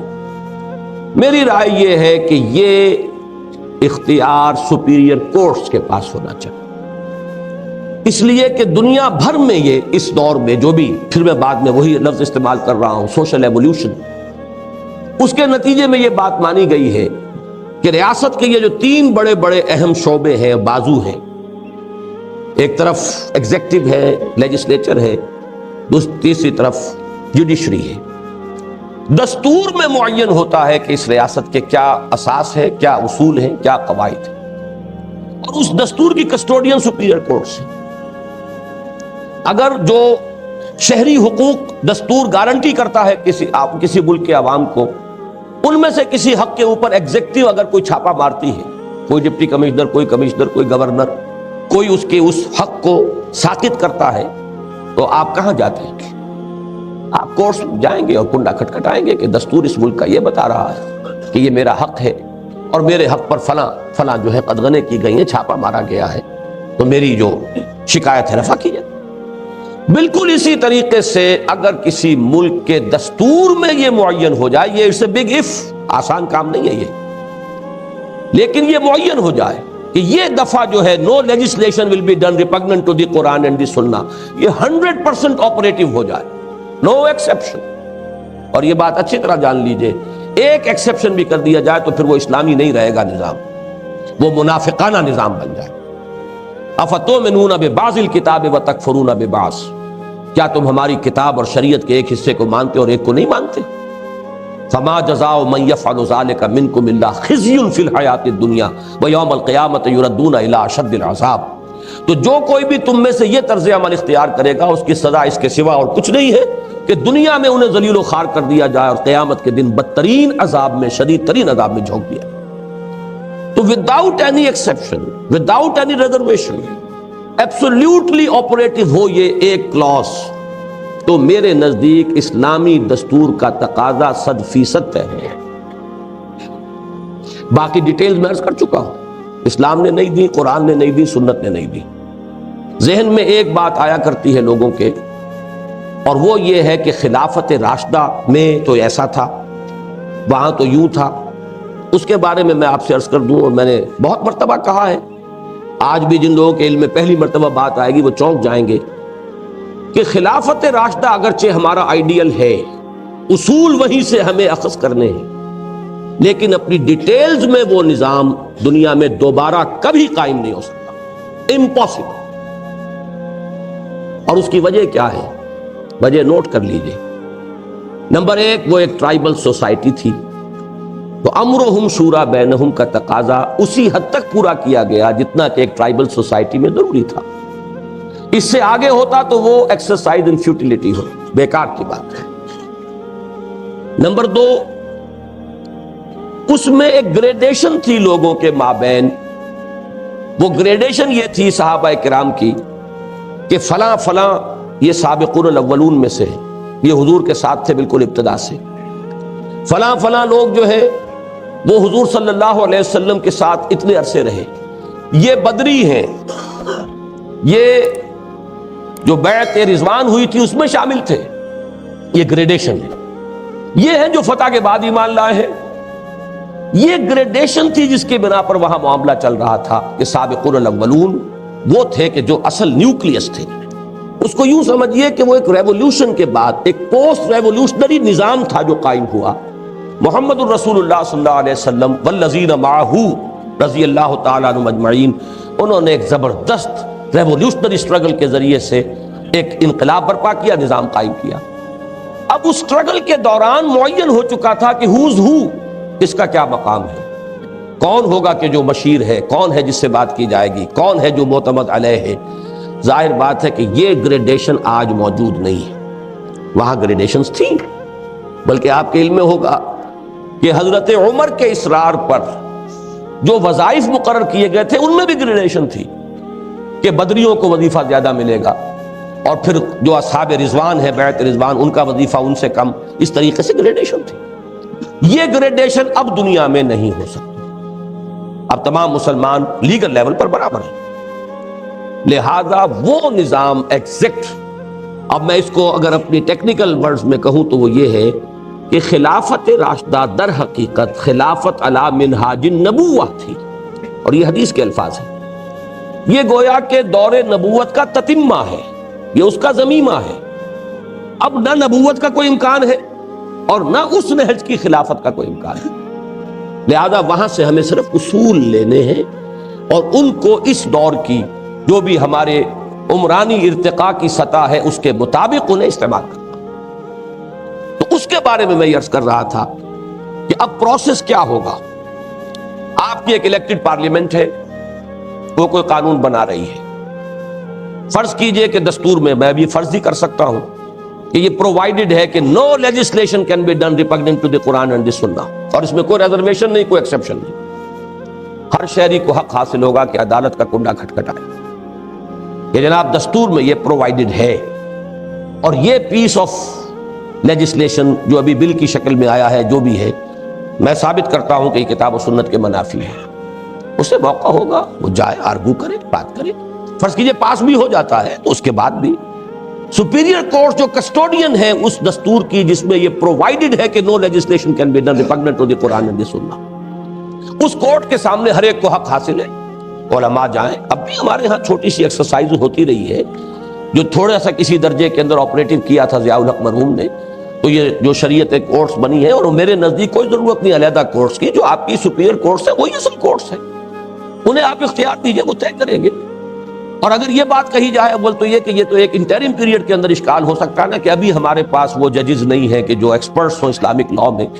جیسے اسلامی ریاست قائم ہوگی، یہ خود بخود انٹرم کچھ انتظامات کے بعد ہو جائے گی، صورتحال بدل جائے گی. ہم تو اصول پر گفتگو کر رہے ہیں. لیکن آج بھی میں کہتا ہوں کہ جب علماء کو موقع ہے کہ آئیں آرگو کریں، ثابت کر دیں، تو کوئی مشکل کام نہیں ہے. ہمارے یہ ججز بھی یہ اہلیت رکھتے ہیں، فیصلہ کر سکتے ہیں.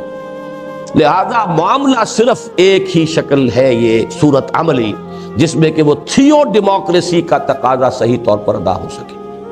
اگر آپ اس میں علماء بورڈ بناتے ہیں، علماء کی کسی کاؤنسل کو اس پارلیمنٹ سے بالا تر پارلیمنٹ قرار دیتے ہیں، تو یہ در حقیقت تھیوکریسی کی شکل ہے. اور یہ تھیوکریسی جو ہے، یہ عہد حاضر کے اجتماعی ضمیر، کلیکٹیو کانشنس جو ہے، اس کو قابل قبول نہیں ہے، اور اصولاً اسلام میں نہیں ہے. یا کم سے کم میں یہ کہہ سکتا ہوں کہ سنی اسلام میں اس کا کوئی تعلق نہیں، کوئی اس کے لیے گنجائش نہیں ہے. وہاں چونکہ شیعہ اسلام میں وہ ایک امامت معصومہ کا تصور چلا آ رہا ہے، تو وہاں تو اصولاً تو وہ موجود ہے ابھی، چاہے امام غائب ہے. لیکن آپ کو معلوم ہے کہ انہی کی ایک شاخ ہے اسماعیلیہ، ان کا امام حاضر ہے اور وہ امام معصوم ہے. لہذا وہ تو جو چاہے گا، وہ پوپ کی حیثیت ہے، اس کو حاصل ہے، جس چیز کو چاہے حلال کر دے، جس چیز کو چاہے حرام کر دے، اس کا اختیار ہے. جیسے پوپ کو تھا ویسے اسے ہے. یہ ہے تھیوکریسی کے نظام، جو اس تصور امامت معصومہ کے ساتھ تو کمپیٹیبل ہے. ایک آدمی اگر اس کو قبول کر لیتا ہے تو اس کی کرولری کے تحت یہ چیز بھی قابل قبول ہو جائے گی. لیکن یہ ہے کہ سنی کانسیپٹ جو ہے، پولیٹیکل تھاٹ جو ہے سنی، اس میں اس کی کوئی گنجائش نہیں. واحد عملی شکل یہی ہے، پہلے ایک بہت زبردست عوامی رائے کا اظہار درکار ہوگا، جو ایسرٹ کرے کلیکٹیو ول کہ ہم چاہتے ہیں مسلمان جینا، مسلمان مرنا. وہ کس طریقے سے ہوگا، وہ ایک علیحدہ پروسیس ہے جو کہ کل زیر گفتگو آئے گا، زیر بحث آئے گا. لیکن یہاں سے ہمیں سپوز کر کے چلنا ہوگا، سپوز کہ کسی ملک کے رہنے والے کلیکٹیولی ڈیسائیڈ کر دیتے ہیں کہ no legislation will be done repugnant to the Quran and the Sunnah, اور یہ پرووائڈ کر دیا جاتا ہے دستور کے اندر بغیر کسی ریزرویشن اور ایکسیپشن کے. اب یہ کام سپیریئر کورٹس کا ہے، اسی کے پاس ہوگا. جیسے بقیہ حقوق جو ہے شہریت کے، اس کے کسٹوڈین وہ ہیں، اسی طرح اس دفعہ کے کسٹوڈین بھی وہ ہوں گے. یہی بات تھی جسے کہ علامہ اقبال نے یوں کہا تھا اپنے لیکچرز میں. کچھ چونکہ بات مختصر ہے، وہاں مبہم ہے، بہت تفصیل سے نہیں آئی ہے، لہذا اس کی انٹرپریٹیشن ایک سے زائد کی جا سکتی ہے، یہ میں تسلیم کرتا ہوں. لیکن یہ ہے کہ جو میرے نزدیک اس کی تعبیر ہے، جس کو میں 100% صحیح سمجھتا ہوں، وہ یہ ہے کہ اجتہاد اب بذریعہ پارلیمنٹ ہوگا. کیا معنی ہے اس کے؟ کہ کون سا اجتہاد قانون کی شکل اختیار کرے گا، اس کا فیصلہ پارلیمنٹ کرے گی. یہ نہیں ہے کہ یہی بیٹھے ہوئے لوگ، چاہے وہ ان پڑھ بھی ہوں، ان کی اکثریت، وہ اجتہاد کریں گے. بات یہ نہیں ہوتی. اب بھی آپ کو معلوم ہے کوئی قانون بنتا ہے پارلیمنٹ میں تو ایکسپرٹس ہوتے ہیں اس پارٹی کے، وہ بناتے ہیں، اور باقی جو لوگ ہوتے ہیں وہ تو ہاتھ اٹھاتے ہیں. وہ ایک نظام ہے جو چلتا ہے. ان میں سے اکثر کو یہ بھی پتہ نہیں ہوتا اس میں کیا طے ہے اور کیا فیصلہ کیا گیا ہے. تو یہ تو معاملہ ہے کہ اصولی طور پر یہ طے ہوگا. فرض کیجئے مجھے بھی حق حاصل ہے، میں اجتہاد کروں، نہیں بھی ہے تب بھی میں فرض کیجئے مدعی بن کر کھڑا ہو گیا ہوں کہ مجھے حق حاصل ہے. اسلام میں کوئی قدغن نہیں ہے اس پر کہ آپ بات کریں. ہاں، بات کرنی ہوگی قرآن و سنت کی دلیل سے.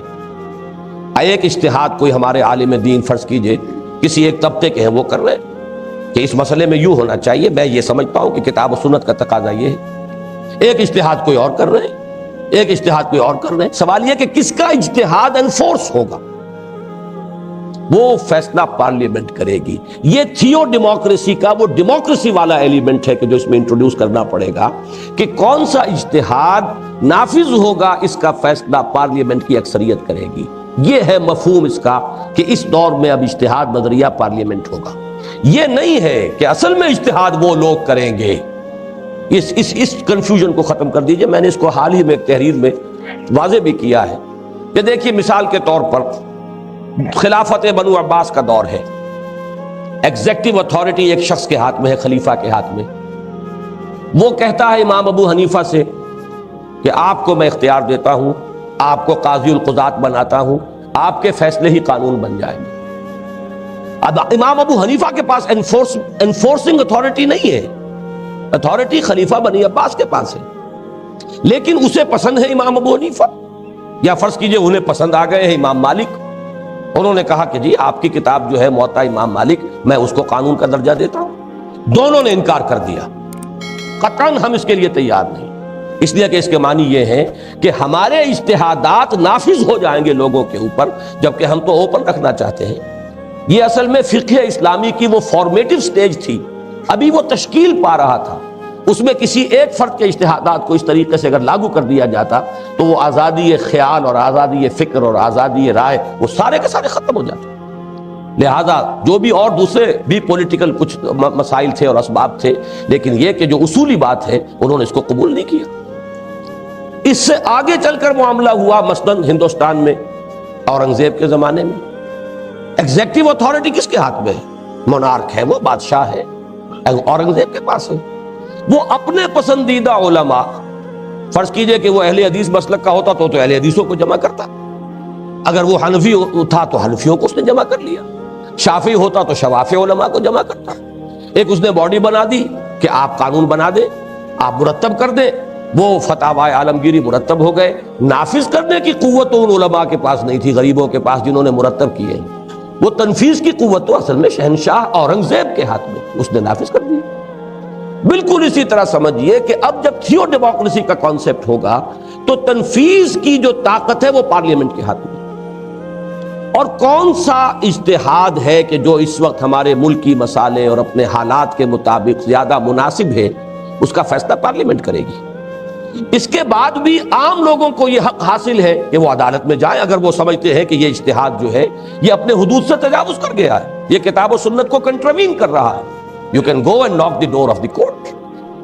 یہ ہے پروسیس کہ جو عملاً چل سکتا ہے، اس کو اگر سمجھ لیں تو بہت سے اشکالات، بہت سے سوالات، یہ علماء بورڈ اور یہ تھیوکریسی اور یہ آئیڈیالوجی کاؤنسلز، ٹھیک ہے یہ ادارے رہیں گے، ریسرچ کاؤنسلز بنائیے، لوگوں کو سہولتیں دیجئے کہ وہ اس میں اجتہادی صلاحیتوں کو بروئے کار لائیں، لیکن فیصلہ بالآخر پارلیمنٹ کے ہاتھوں ہوگا۔ لیجسلیٹو اتھارٹی اس کے پاس ہے، but that legislative authority is limited by the injunctions of the Quran and the Sunnah۔ اب اس بات کا فیصلہ کہ وہ لمیٹیشن سے کہیں کراس تو نہیں کر گئے، اس کا فیصلہ کورٹ کریں گی۔ اللہ اللہ اور خیر صلی اللہ۔ غلطی ہو سکتی ہے تو غلطی تو سب سے ہو سکتی ہے، غلطی علماء بورڈ سے بھی ہو سکتی ہے، معصوم تو یہاں کوئی ہے ہی نہیں۔ غلطی اگر ہو گئی ہے ریویو بھی ہو سکتا ہے، اس میں کوئی پابندی نہیں۔ تو یہ ہے راستہ، اور میرے نزدیک علامہ نے جو بات فرمائی کہ اس دور میں اجتہاد تھرو پارلیمنٹ ہوگا، اس کا مفہوم یہی ہے۔ اب اس میں ایک سوال عملاً پیدا ہوتا ہے، اور ہمارے علماء میری اس بات کو اسی لیے پسند نہیں کرتے، وہ کہتے پھر ہمارا رول کیا ہے؟ Where do we stand؟ اسلام بھی آئے اور پھر بھی اختیار وغیرہ جو ہے وہ سب انہی نمائندوں کے ہاتھ میں رہے، یا انہی سپیریئر کورٹس اور ان کے عدالتوں کے پاس چلا جائے، تو میں عرض کر دوں کہ علماء کے کرنے کے اصل کام کیا ہے۔ نمبر ایک، وہ جو میں نے کہا تھا کہ کلیکٹیو ول ایسرٹ کرے اپنے آپ کو، تبھی تو ہوگا نا۔ یہ پہلے تو اسے بروئے کار لانا ہے۔ خادمان دین اور علماء دین کا کام یہ ہے کہ عوام کے اندر ایک ایسی قوت ارادی پیدا کریں کہ وہ مسلمان جینا چاہتے ہیں، مسلمان مرنا چاہتے ہیں۔ نمبر دو، وہ عوام میں اتنا علمی لیول قائم کریں کہ لوگوں کو معلوم ہو کہ اسلام کیا ہے اور کیا نہیں ہے۔ کوئی مداری انہیں بہکا کر نہ لے جائے اسلام کے نام پر، کوئی ڈیماگوگ جو ہے انہیں کہیں بہا کر نہ لے جائے کسی چیز پر کہ جو غیر اسلامی ہو۔ ان کے اندر عوامی سطح پر اسلام کے فہم کا ایک لیول جو ہے وہ قائم، یہ ہے بیسک کام۔ نمبر دو یہ کہ علماء کے لیے کوئی پابندی نہیں ہے، وہ الیکشن لڑے چاہے پارلیمنٹ۔ آخر مفتی محمود صاحب بھی پہنچے تھے اور ذوالفقار علی بھٹو کو شکست دے کر پہنچے تھے، ان کے صاحبزادے اب بھی پہنچے ہوئے ہیں، کوئی پابندی نہیں ہے، وہ تو جو بھی جائیں گے۔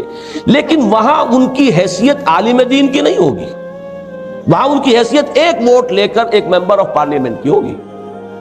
وہ جو ان کی اپنی علمی حیثیت ہے، اور بقیہ لوگ بھی بیٹھے ہوں گے، کوئی پی ایچ ڈی بیٹھا ہوا ہو، کوئی کسی نے اور ڈاکٹریٹ کی ہوئی ہو، کوئی کسی اور مدرسے سے، کسی اور مکتب فکر سے دینی تعلیم حاصل کر کے آیا ہو، وہاں ان کی حیثیت جو ہے ممبر آف دی پارلیمنٹ کی ہے۔ اس عالم کی بنیاد پر ان کا سلیکشن نہیں ہے، لیکن یہ ہے کہ وہ اپنے اس علم سے اپنی اس اسمبلی کو مستفید کریں گے، اور پھر جیسا کہ میں نے عرض کیا تیسرے لیول پر علماء کا کام یہ ہوگا کہ وہ جب دیکھیں کہ کوئی کسی جگہ پر اس دستوری حد سے تجاوز ہو رہا ہے they should go and assist the courts, superior courts کی مدد کریں اور ثابت کریں کہ یہاں یہ چیز جو ہے یہ اس دفعہ کی خلاف ورزی ہو رہی ہے۔ یہ تین رول ہیں اور تینوں بہت ہی ڈیسائسو رول ہیں، بہت ڈائنامک رول ہیں، یہ ہے کرنے کے اصل کام۔ باقی یہ ہے کہ اگر اس کو واقعتاً ایک تھیو ڈیموکریسی بنانا ہے، اگر واقعتاً اسلامک ریپبلک بنانا ہے، تو اس میں کوئی تیسرا راستہ میری فہم کی حد تک موجود نہیں ہے سوائے اس کے کہ اس دستور کی دفعہ کو، جو کہ ایک بہت زبردست عوامی مطالبے ہی سے لائی جا سکتی ہے، اس کو پھر سپیریئر کورٹس کی وہ کسٹڈی جو ہے ان کی ہو اور وہاں طے کیا جائے کہ کہیں اس کی خلاف ورزی ہو گئی ہے یا نہیں ہو گئی۔ اس میں نے وقت کچھ زیادہ لے لیا ہے، آج میں چند منٹ کچھ اضافی لوں گا۔ اب چھٹا نقطہ ہے میری گفتگو میں شہریت۔ یہ ذرا بٹر پل ہے اس کے لیے، اور میرے پاس کوئی ذریعہ نہیں ہے کہ میں اسے شوگر کوٹ کر سکوں، اور وہ یہ ہے کہ اسلامی ریاست کا اصل اور مکمل شہری صرف مسلمان، غیر مسلم ایک پروٹیکٹڈ مائنورٹی ہے، وہ برابر کا شہری نہیں ہے۔ برابر کا شہری کیسے ہو جائے جبکہ وہ اس نظریے کو نہیں مانتا؟ ریاست نسلی نہیں ہے، ریاست جغرافیائی نہیں ہے، چاہے جغرافیائی حدود اس کے ہیں لیکن ریاست تو نظریاتی ہے۔ جو شخص اس نظریے ہی کو سبسکرائب نہیں کرتا وہ کیسے پارلیمنٹ کے اندر لیجسلیشن کے اندر دخیل ہو سکتا؟ وہاں تو بلکہ پالیسی میکنگ جو پوزیشنز ہیں حکومت کی وہ بھی غیر مسلم کو نہیں دی جا سکتی، بلکہ یہ ہے کہ دوسرے لیول کے اوپر غیر مسلم آ سکتے ہیں، ان کی ایکسپرٹ جو صلاحیتیں ہیں بروئے کار لائی جا سکتی ہیں، لیکن یہ ہے کہ جہاں تک ریاست کی پوزیشنز، جہاں پالیسی اور ڈیسیجن میکنگ ہو رہی ہو وہاں، اور خاص طور پر لیجسلیشن، جس لیجسلیشن کی بنیاد یہ ہے کہ کتاب و سنت کے منافی یہاں کوئی قانون سازی نہیں ہو سکتی، تو بالکل لاجیکل بات یہ ہے کہ وہاں کا شہری، صحیح شہری، مکمل شہری، جو چاہے آپ اسے تعبیر کر لیں، وہ صرف مسلمان ہے۔ غیر مسلم وہ اس کے حقوق کی نگہداشت ہوگی، اسے اپنے عقیدے کی، اپنی عبادات کی، اپنے پرسنل لا کے اندر مکمل آزادی، اپنی نسل کو اگلی اپنی مذہبی تعلیم دینے کی آزادی، یہ تمام حقوق حاصل ہوں گے۔ جان مال کا تحفظ، عزت و آبری کا تحفظ جو ہے وہ اس کا بھی اتنا ہی ہوگا جتنا کہ کسی مسلمان شہری کا، لیکن یہ ہے کہ بہر صورت یہ ماننا پڑے گا، اگر یہ تسلیم کیا جائے کہ یہ ایک نظریاتی ریاست ہے تو اس کی مکمل شہریت جو ہے وہ صرف اسی شخص کو حاصل ہوگی، اور اس کی گفتگو میں کر چکا ہوں کہ وہ ایمان کے اوپر نہیں، اسلام پر۔ اسی لیے میں نے کہا ہے کہ اسلامی ریاست کا مکمل شہری صرف مسلمان ہے۔ البتہ نمبر 2 اسی کی کرولری ہے، مسلم سب برابر ہیں۔ مسلمان اپنے حقوق شہریت میں اپنے تقوی یا اپنی دینداری کی بنیاد پر اس میں اونچ نیچ نہیں ہوگی۔ المسلم کفو لمسلم، مسلمان کا بالکل ہم پلہ ہے، برابر ہے۔ All Muslims are equal as citizens۔ یہ بات بڑی اہم ہے، اور چونکہ امام ابو حنیفہ جنہیں میں بھی مانتا ہوں امام اعظم رحمہ اللہ، اس اعتبار سے کہ دستور اور قانون کا جتنا ایکیوٹ سینس ان کا ہے، میں تو پوری دنیا میں نہیں سمجھتا کہ کوئی ان کے قریب آئے گا۔ انہوں نے جو یہ تقسیم کی ہے ایمان کے بارے میں، جو فرمایا کہ الایمان لا یزید ولا ینقص، ایمان نہ گھٹتا ہے نہ بڑھتا ہے، یہ ان کا مشہور مقولہ ہے۔ اس کی اصل نتیجہ کیا نکلتا ہے؟ وہ اس ایمان کے بارے میں نہیں کہہ رہے جس کو میں نے کہا تھا وہ اندر ہوتا ہے۔ اندر والا ایمان تو گھٹتا بھی ہے بڑھتا بھی ہے، کبھی آپ کے اندر شکوک و شبہات پیدا ہو جاتے ہیں، کبھی آپ کو یقین کی کیفیت زیادہ حاصل ہو جاتی ہے۔ آپ قرآن پڑھتے ہیں تو اندر خود محسوس ہوتا ہے کہ ایمان اور یقین میں اضافہ ہو رہا ہے۔ آپ کہیں غافلوں کی محفل میں بیٹھتے ہیں، گپ بازی کرتے ہیں تو خود محسوس ہوتا ہے کہ کچھ نہ کچھ یہاں کمی ہوئی ہے۔ وہ ایمان تو گھٹتا بڑھتا ہے، لیکن جو لیگل ایمان ہے جس کی بنیاد پر کہ دنیا میں کسی شخص کو مسلمان شہری مانا جائے گا، he will be entitled to all the rights of citizenship in an Islamic state، یہ ایک لیگل پرابلم ہے، کانسٹیٹیوشنل ایشو ہے۔ اس کے اعتبار سے وہ لیگل ایمان نہ گھٹتا ہے نہ بڑھتا ہے، وہ بالکل جامد شے ہے، اور اس میں تمام مسلمان مساوی ہوں گے۔ اس کی میں مثال ایک دیا کرتا ہوں جس سے بات ذرا کھل جاتی ہے کہ اگر ایک ہی شخص کے بیٹے ہوتے ابو بکر صدیق اور عبداللہ ابن ابی، ایک رئیس المومنین ایک رئیس المنافقین، اگر ایک شخص کے بیٹے ہوتے تو ان کو وراثت برابر برابر ملتی. حضرت ابو بکر کو 10 گنا زیادہ نہ ملتی عبداللہ ابن ابی سے، چاہے وہ منافقوں کا سردار، لیکن منافق بھی لیگل مسلم ہوتا ہے. حضور نے اس کی نماز جنازہ بھی پڑھا دی ہے، اس لیے کہ منافق تو وہ اندر کے اعتبار سے ہے، لیگلی وہ کنفرم کر رہا ہے ان ساری ریکوائرمنٹس کو کہ جو ایک مسلمان کی.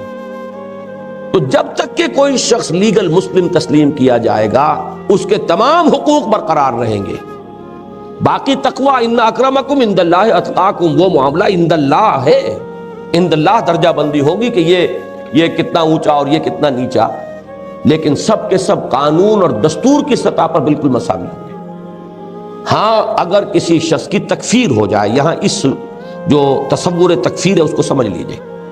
تکفیر در حقیقت ایک سیکنڈری فینومینن ہے کہ جب یہ محسوس کیا جائے کہ یہ شخص جو بنیادی ایمانیات اور بنیادی جو لوازمات ہیں دین کے ان میں سے کسی چیز کا انکار کر رہا ہے تو پھر اس کی تکفیر ہوتی ہے. He's cut off from the community. یہ ایک طرح کی تطہیر ہے، پرج ہے، پرج آف دی پارٹی اور purge of the ideological community. ایک آئیڈیولوجیکل کمیونٹی اگر پرج نہیں کرے گی تو ظاہر بات ہے کہ اس کی آئیڈیولوجیکل جو ہے اس کی شدت اور قوت شرادہ جو ہے وہ اس کا منتشر ہو جائے گا. یہ ایک نیسیسٹی ہے for ideological parties and communities کہ جو لوگ بھی اس سے ہٹے انہیں پرج کیا جائے. تو یہ پرجنگ ہے تکفیر در حقیقت. فرض کیجئے کہ ایک شخص کہتا ہے اشہدو ان لا الہ الا اللہ واشہدو ان محمد رسول اللہ، ہم نے اسے مسلمان مان لیا. بعد میں پتہ چلتا ہے کہ یہ شخص تو آخرت کو تو مانتا ہی نہیں، اس نے تو صرف یہ کہا کہ میں نے اللہ کو مانا، رسول کو مانا، آخرت کو نہیں مانتا. اب آپ کیا کریں گے؟ اب تکفیر کریں گے اس کی. اگر آخرت کا انکار کر رہا ہے تو کافر ہے. اسی طریقے سے فرض کیجئے کہ پتہ چلا کہ یہ تو اللہ کو علی کل شیء قدیر نہیں مانتا، اس کے اومنی پوٹنٹ ہونے کو کا انکار کر رہا، تو اب کیا کریں گے؟ اب آپ اس کو پرچ کریں گے کہ نہیں یہ اب ہمارے اس ایمان کے تقاضے کو پورا نہیں کر رہا. یہ سیکنڈری پروسیس ہے. لیکن جب تک اسی طرح ختم نبوت کا معاملہ ایک جملے میں واضح کرتا چلا جاؤ کہ یہ جو قادیانیوں کی طرف سے آتا ہے کہ ہم تو کلمہ گو ہیں، کلمہ گو جو ہے مسلمان ہوتا ہے، صحیح بات ہے کہ جس شخص کے بارے میں ہمیں اور کچھ معلوم نہیں ہے اس کو محض کلمے کی بنیاد پر مسلمان مانیں گے ہم، لیکن جس کے بارے میں معلوم ہے کہ وہ ختم نبوت کا منکر ہے اس کی تکفیر کی جائے. یہ تکفیر ہے ایک سیکنڈری فینومینن کہ جو اگر کچھ اور معلوم نہیں تو وہ تو میں وہ واقعہ سنائی دوں کہ عین حالت جنگ میں حضرت اسامہ رضی اللہ تعالی عنہ مقابلہ ایک کافر سے ہو رہا تھا. اس کافر نے جب یہ دیکھا کہ میں اب اوور پاور ہو چکا ہوں، کلمہ پڑھ دیا اشہد ان لا الہ الا اللہ واشہد ان محمد رسول اللہ. انہوں نے گمان کیا جو ہم میں سے کوئی ہوتا تو بھی 100% یہی گمان کرتا کہ اس نے صرف ہیلا کیا جان بچانے کے لیے، زیادہ تلوار لگائی اور ختم کر دیا اس کو. لیکن جب حضور صلی اللہ علیہ وسلم کے پاس خود ہی انہوں نے رپورٹ کیا کہ یہ واقعہ ہوا، تشویش تھی دل میں، تو حضور نے فرمایا تم نے غلط کیا. حلا شققت قلبہ، یعنی یہ حضور نے اظہار ناراضگی سے فرمایا تو نے اس کا دل چیر کر کیوں نہیں دیکھ لیا کہ اس میں ایمان ہے کہ نہیں.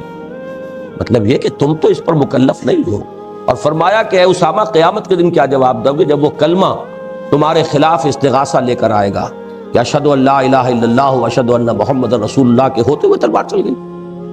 یہ کیا سچویشن ہے کہ اور کچھ معلوم نہیں ہمیں، صرف ایک شخص کا کلمہ طیبہ یا کلمہ شہادت، لیکن جہاں معلوم ہو کہ یہ تو محمد رسول اللہ کو گالیاں دیتا ہے صلی اللہ علیہ وسلم، یا یہ ختم نبوت کا قائل نہیں، یا یہ نماز کا منکر ہے. ایک ہے نماز کا تارک، وہ کافر نہیں ہے، لیکن نماز کا انکار کر دے کہ میں نہیں مانتا نماز کو، وہ کافر ہو جائے. یہ ہے تکفیر کا فینومینن.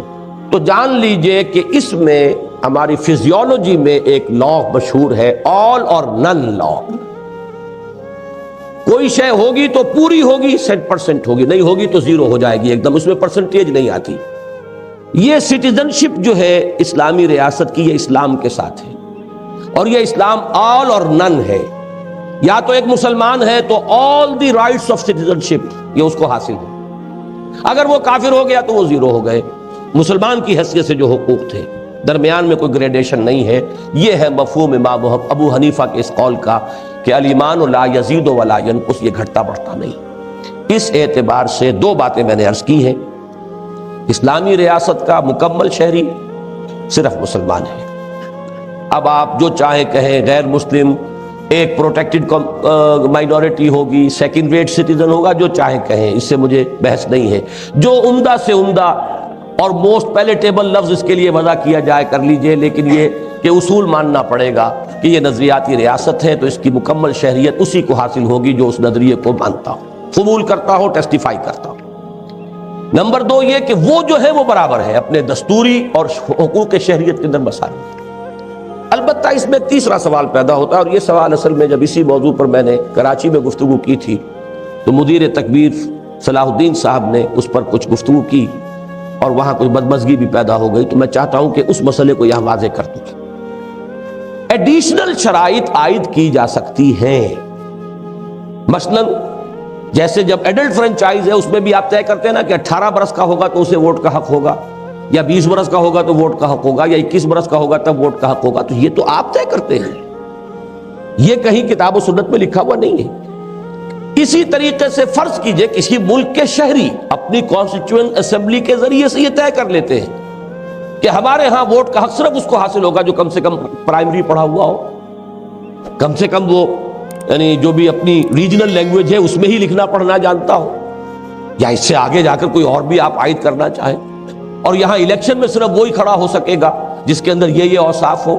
لیکن یہ سب کچھ ڈیپینڈ کرے گا عوام کی رائے پر. فیصلہ وہ کریں گے کہ 18 برس ہو، 21 برس ہو. جو میری رائے ہے وہ بعض لوگ اسے لطیفہ ہی سمجھتے ہیں، لیکن میں اس میں سیریس ہوں. میرے نزدیک تو 40 برس کی عمر ہے میچورٹی کی از روح قرآن. اس سے نیچے وولیٹائل ایج ہے یہ، اور اس کو ڈیمیگوگس جو ہے وہ بہا کر لے جاتے ہیں. تو سٹیبلٹی اگر چاہیے تو 40 برس کا. اب 40 برس آپ معین کرتے ہیں، کہیں کہتے ہیں وزیر اعظم نہیں ہو سکتا 40 برس سے کم، جس کو 35 برس کر کے تو جو ہے ساری مصیبت ضیاء الحق صاحب نے اس وقت جو ہے کچھ لوگوں کے سروں پہ ڈال دی، گردنوں میں ڈال دی. لیکن یہ کہ یہ ساری چیزیں بھی طے ہوتی ہیں، یہ کہیں کتاب و سنت میں نہیں ہے، کہیں دنیا میں اس کا کوئی ایک قانون نہیں ہے. اسی طریقے سے ووٹر کے لیے کوئی ایڈیشنل شرائط، الیکشن کنٹیسٹ کرنے کے لیے ایڈیشنل شرائط ہو سکتی ہیں، لیکن یہ سب ڈیپینڈ کریں گی خود عوام کی مرضی پر کہ ان کے نمائندے ان چیزوں کو طے کریں گے، دستور کا جز بن جائیں گے، وہ انفورس ہو جائیں گے. لیکن بیسک کوالیفیکیشن جو ہے اسلامی ریاست میں وہ ہے اسلام. شہریت کی بنیادی شرط اسلام ہے، اور اس کے اندر حقوق کے اندر تمام مسلمان المسلم کفو لمسلم، مسلمان کے ہم پلہ ہے اور برابر ہے. 7ویں بات پر میں اب آ رہا ہوں، اب مجھے بس بہت جلدی میں بات ختم کرنی ہوگی. خواتین کا معاملہ. میں نے جہاں تک غور کیا ہے، جو اسلام کا فلسفہ ہے، اسلام کی جو روح ہے، اس کی تعلیمات کا جو لب لباب ہے، یہاں پر جو حکومتی اور ریاستی ذمہ داریوں کا بوجھ ہے وہ اسلام مردوں پر ڈالتا ہے، عورتوں پر نہیں ڈالتا. اصل میں میرے نزدیک تصور بدل جاتا ہے. ایک جگہ اسی چیز کو آپ حق کہتے ہیں اور ایک جگہ اسی چیز کو آپ ذمہ داری کہتے ہیں. اسے حق سمجھا جائے تو پھر یہ ایک ناانصافی کی بات آتی ہے. اگر ذمہ داری سمجھا جائے تو اللہ تعالیٰ نے، یہ میں چونکہ اس وقت کا موضوع نہیں ہے، میں صرف اپنی رائے عرض کر رہا ہوں کہ میرا مطالعہ یہ ہے، اگرچہ کوئی صریح حکم کتاب و سنت کا موجود نہیں ہے. یہی وجہ ہے کہ اس وقت بھی ہمارے ملک میں جو اتنی بڑی کنٹروورسی بے نظیر بھٹو کے وزیر اعظم بننے کی وجہ سے ہوئی ہے، اس میں بھی علماء جو ہے یہ تو کہہ رہے ہیں کہ خلاف اسلام ہے. کسی نے اسے حرام مطلق نہیں کہا. جو بھی آپ کسی مفتی سے پوچھیں گے، فتویٰ مانگیں گے، حرام مطلق نہیں ہے، یعنی ایسی چیز کہ جس میں کوئی گنجائش نہ ہو. اس کو کہا گیا ہے کہ یہ مکروہ تنزیہی ہے. جیسے فرض کے بعد ادھر واجب ہوتا ہے، ایسے ہی ادھر سے جو کیٹیگریز میں نے آپ کو بتائی تھی، تو حرام سے ذرا ادھر جو ہے وہ ہے مکروہ تحریمی. تو یہ مکروہ تحریمی کہا گیا ہے، لیکن حرام مطلق اسے کسی نے نہیں کہا. یہ بات اپنی جگہ ہے کہ میری رائے بھی یہ ہے کہ اسلام جو ایک معاشرہ بنانا چاہتا ہے، اس میں ایک ڈویژن آف رسپانسبلٹیز ہے، دائرہ کار کا جو ہے وہ تقسیم ہے. پھر وہ مخلوط معاشرہ بالکل اسلامی اصولوں کے خلاف ہے. اس کے اندر جو ہے یہ میل جول جو ہے مردوں اور عورتوں کا آزادانہ اختلاط جو ہے وہ، جیسا کہ میں اس دوسری تقریر میں بیان کر چکا ہوں، وہ تو اسلام کے بیسک آبجیکٹیوز کے خلاف ہے. لہذا میرے نزدیک خواتین کو حق رائے دہی تو دیا جا سکتا ہے، لیکن الیکشن میں کھڑے ہو کر پارلیمنٹ میں آنے کا میرے نزدیک واللہ عالم یہ اسلامی ریاست کے منافی ہوگا، اسلام کی روح کے اور اس کی بنیادی تعلیمات کی۔ اس لیے کہ حضور کی 2 حدیثیں تو موجود ہیں جو اس دور میں تو کافی بیان ہوئی ہیں، میں صرف اشارہ ہی کر رہا ہوں کہ حضور نے فرمایا وہ قوم کیسے فلاح پائے گی جس نے اپنا معاملہ ایک عورت کے حوالے کر دیا، اور یہ حدیث بخاری کی ہے، پختہ حدیث ہے۔ اسی طرح ایک حدیث میں حضور نے 3 اوصاف گنوائے، جس قوم میں یہ اوصاف ہوں گے اس قوم کے لیے مر جانا بہتر ہے زندہ رہنے سے۔ فَبَطْنُ الْأَرْضِ خَيْرٌ لَهُم مِّن ظَهْرِهَا، زمین کا پیٹ ان کے لیے بہتر ہے اس کی پیٹھ سے۔ زمین کی پیٹھ پر تو ہم چلتے ہیں جب زندہ ہوتے ہیں، اور زمین کے پیٹ میں دفن ہو جاتے ہیں مرنے کے بعد، تو یہ استعارہ ہے کہ ان کے لیے موت بہتر ہوگی زندگی سے۔ اس میں ایک یہ بھی ہے کہ وَأُمُورُهُمْ إِلَىٰ نِسَائِهِمْ، اگر ان کے معاملات ان کی عورتوں کے حوالے ہو جائیں تو یہ بھی گویا کہ ان چیزوں میں سے ایک ہے کہ جس کے بارے میں حضور کا فرمان یہ ہے کہ پھر ان کے لیے زندہ رہنے سے مر جانا بہتر۔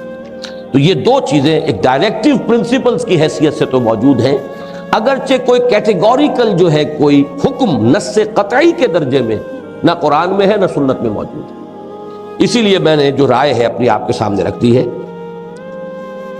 8ویں بات، یہ بھی بات چھوٹی چھوٹی باتیں ہیں، میں اس کو بہت ہی تیزی کے ساتھ اب کور کر رہا ہوں۔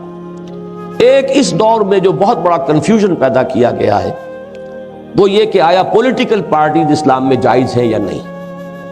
اس پر کچھ علماء سے فتوے بھی لیے گئے، غالباً سعودی عرب سے ایک عالم دین آئے تھے، وہ تو فتویٰ دے گئے تھے، لیکن اللہ کا شکر ہے کہ الازہر یونیورسٹی کے ریکٹر جب آئے تھے تو انہوں نے اس کے برعکس فتویٰ دیا، وہی صحیح ہے کہ قطعاً کوئی پابندی نہیں ہے اسلامی ریاست میں پولیٹیکل پارٹیز پر۔ اس میں صرف ایک چیز ہے کہ جو میں سمجھتا ہوں کہ اسلام کی روح کے منافی ہے، اور وہ ہے پارلیمنٹ میں وپ جو ہوتا ہے پارٹی کا۔ اس کو 2 حصوں میں سمجھیے، ایک تو ہے وہ بنیادی مینیفیسٹو جس پر کہ کسی پارٹی نے الیکشن لڑا اور اس پر لوگوں سے ووٹ لیے اور اس کے حوالے سے ایک شخص ممبر بنا ہے۔ مینیفیسٹو کے خلاف کوئی شے اگر آ رہی ہے اور اب اس کی رائے بدل گئی ہے، وہ سمجھتا ہے کہ دیانتاً جو ہمارا مینیفیسٹو ہے وہ غلط ہے بلکہ یہ بات صحیح ہے، تو پھر یہ ہے کہ اسے ریزائن کرنا چاہیے، he should seek re election, پھر اگر وہ آتا ہے، ورنہ یہ ہے کہ بنیادی مینیفیسٹو سے انحراف کی اجازت نہیں ہونی چاہیے۔ لیکن بہت سی چیزیں ایسی ہوتی ہیں جن کا تعلق بنیادی مینیفیسٹو سے نہیں ہے، وہ وقتی سا مسئلہ ہے، آ گیا ہے، کاؤنٹنگ ہو گئی ہے، ڈویژن ہو گئی ہے، اور آپ کو معلوم ہے پارلیمانی نظام میں تو اسی پر حکومت بنتی ہے اور بگڑتی ہے، ٹوٹ جاتی ہے۔ اس میں جو چیز کے بنیادی مینیفیسٹو سے متعلق نہ ہو، اس میں ہر ممبر کو آزادانہ دیانتاً اپنی رائے کے مطابق حق دینے کا اختیار ہونا چاہیے۔ یہ وپ جو ہے گویا کہ ایک انسان کو اپنے ضمیر کے خلاف رائے دینے پر اس کو مجبور کیا جانا، یہ میں سمجھتا ہوں کہ اسلام ہی نہیں ہے تو جو بیسک موریلٹی اور مورل ویلیوز ہے اس کے خلاف ہے۔ ہاں، جیسا کہ میں نے عرض کیا، وہ چیز اگر بنیادی مینیفیسٹو سے متعلق ہے تو پھر اس کا فرض ہے کہ اسے اب ریزائن کرنا چاہیے۔ اس نے جو یہاں پہ پوزیشن حاصل کی ہے وہ اس مینیفیسٹو کے حوالے سے لوگوں سے ووٹ لیے، تو ان 2 حصوں میں تقسیم کر دیا جائے تو پھر کوئی بات نہیں ہوگی۔ باقی پولیٹیکل پارٹیز یہ بہت بڑی ایجوکیٹو انسٹیٹیوشنز ہیں، اگر ہوں، یہ تو ہمارے والا معاملہ چھوڑ دیجئے پارٹیز ہیں بھی کہ نہیں ہے، اس کو اس وقت اصولی بات ہو رہی ہے۔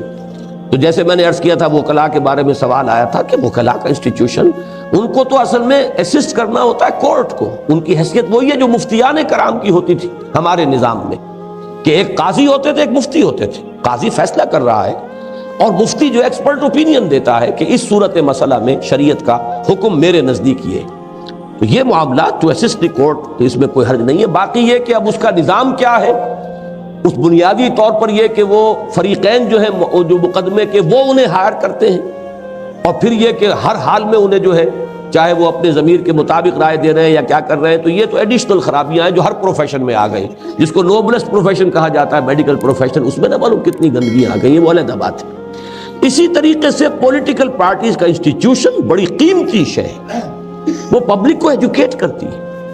بڑے بڑے مسائل وہ ہیں اصل میں قومی زندگی کا جن کا کتاب و سنت سے کوئی تعلق نہیں ہے۔ بجٹ میں آپ کی پرائورٹیز کیا ہے، کس چیز کو آپ کتنی ایلوکیشن دیتے ہیں، کہاں سے کتاب و سنت سے آپ لیں گے؟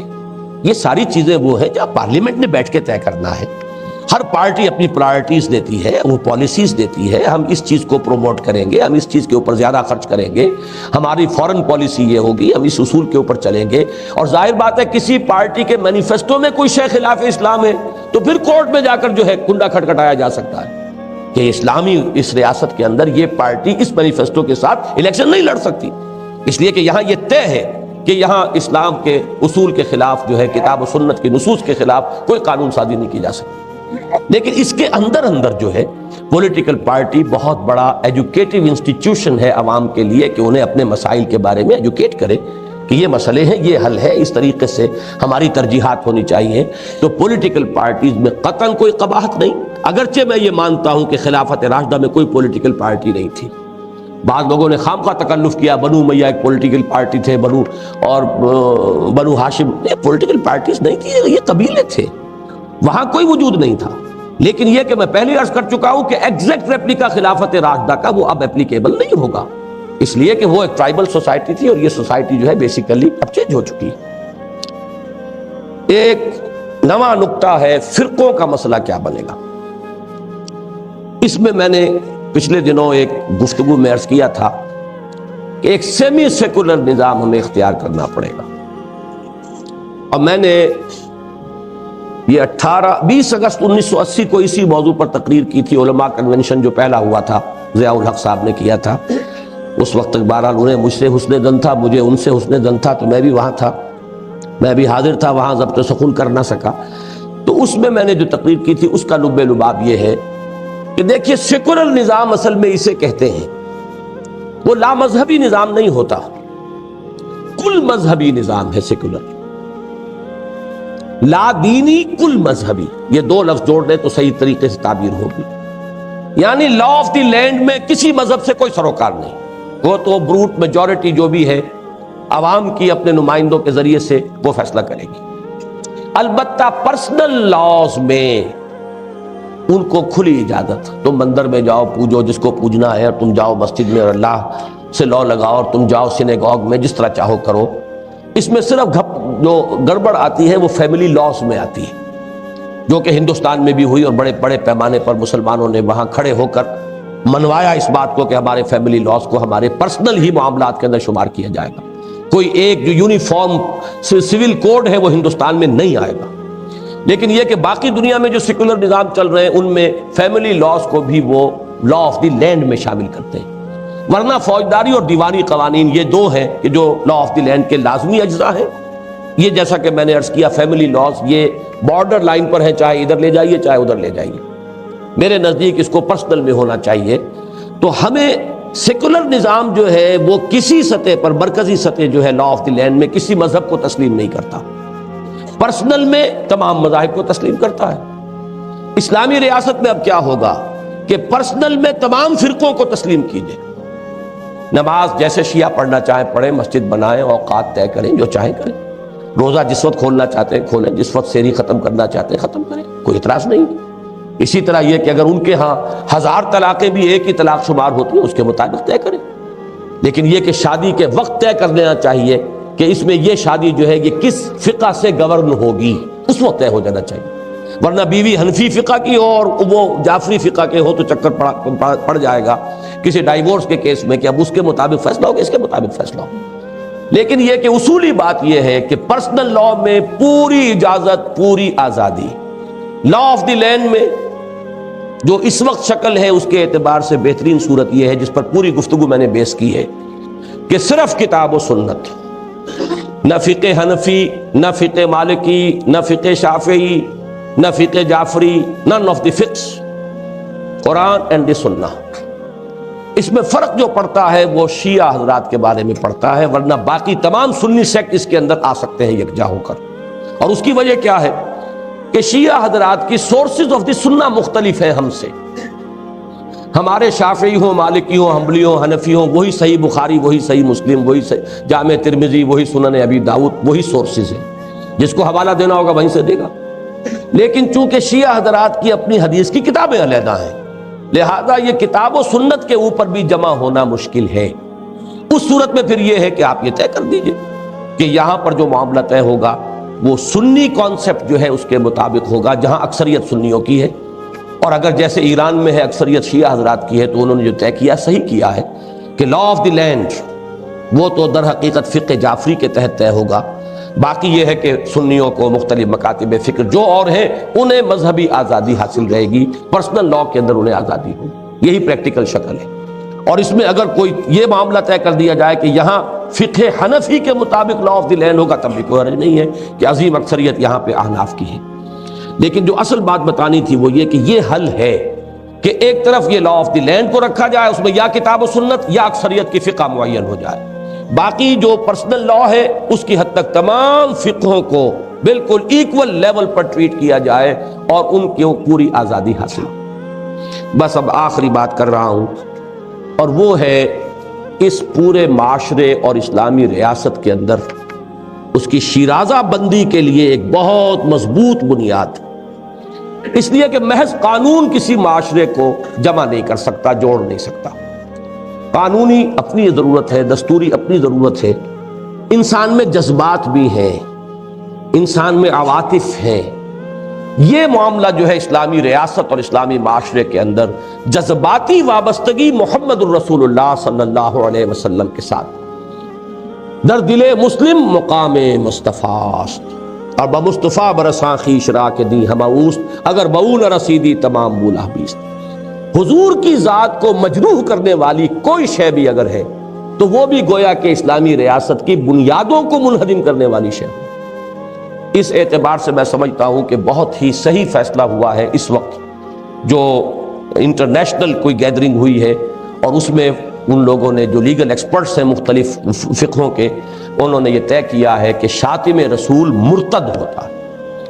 جیسے دین کی کسی بنیادی بات کا انکار کرنے والا مرتد ہو جائے گا، اس کی تکفیر کی جائے گی، ایسے ہی رسول صلی اللہ علیہ وسلم کو گالی دینے والا یا آپ کی شان میں اس درجے کی کوئی یعنی گستاخی کرنے والا وہ بھی مرتد قرار پائے گا، اس لیے کہ وہ بھی اسلامی اجتماعیت کے ایک اہم پلر کو مجروح کر رہا ہے. اس لیے کہ یہ جذباتی اور قلبی وابستگی ہے محمد الرسول اللہ صلی اللہ علیہ وسلم کے ساتھ، جو اس کے اندر حرارت اور حرکت اور جذباتی ہم آہنگی پیدا کرتی ہے اور تہذیبی ایک یونیفارمٹی پیدا کرتی ہے، کلچرل یونیفارمٹی. اس کی بنیاد در حقیقت یہ مرکزی شخصیت ہے محمد الرسول اللہ صلی اللہ علیہ وسلم کی.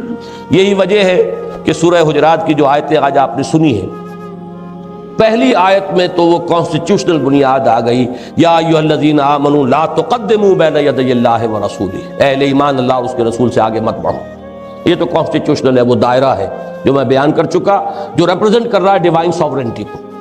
اور پھر پوری تفصیل سے آیا لا ترفعوا اصواتکم فوق صوت النبی ولا تجہروا له بالقول کجہر بعضکم لبعض. وہ ترجمہ آپ سن چکے ہیں. اپنی آواز کو نبی کی آواز سے بلند نہ کرو، جس طرح تم بلند آوازی سے باہم گفتگو کر لیتے ہو ایسے نہ کر بیٹھنا، مبادا تمہاری ساری نیکیاں حبط ہو جائیں تمہیں پتہ بھی نہ چلے.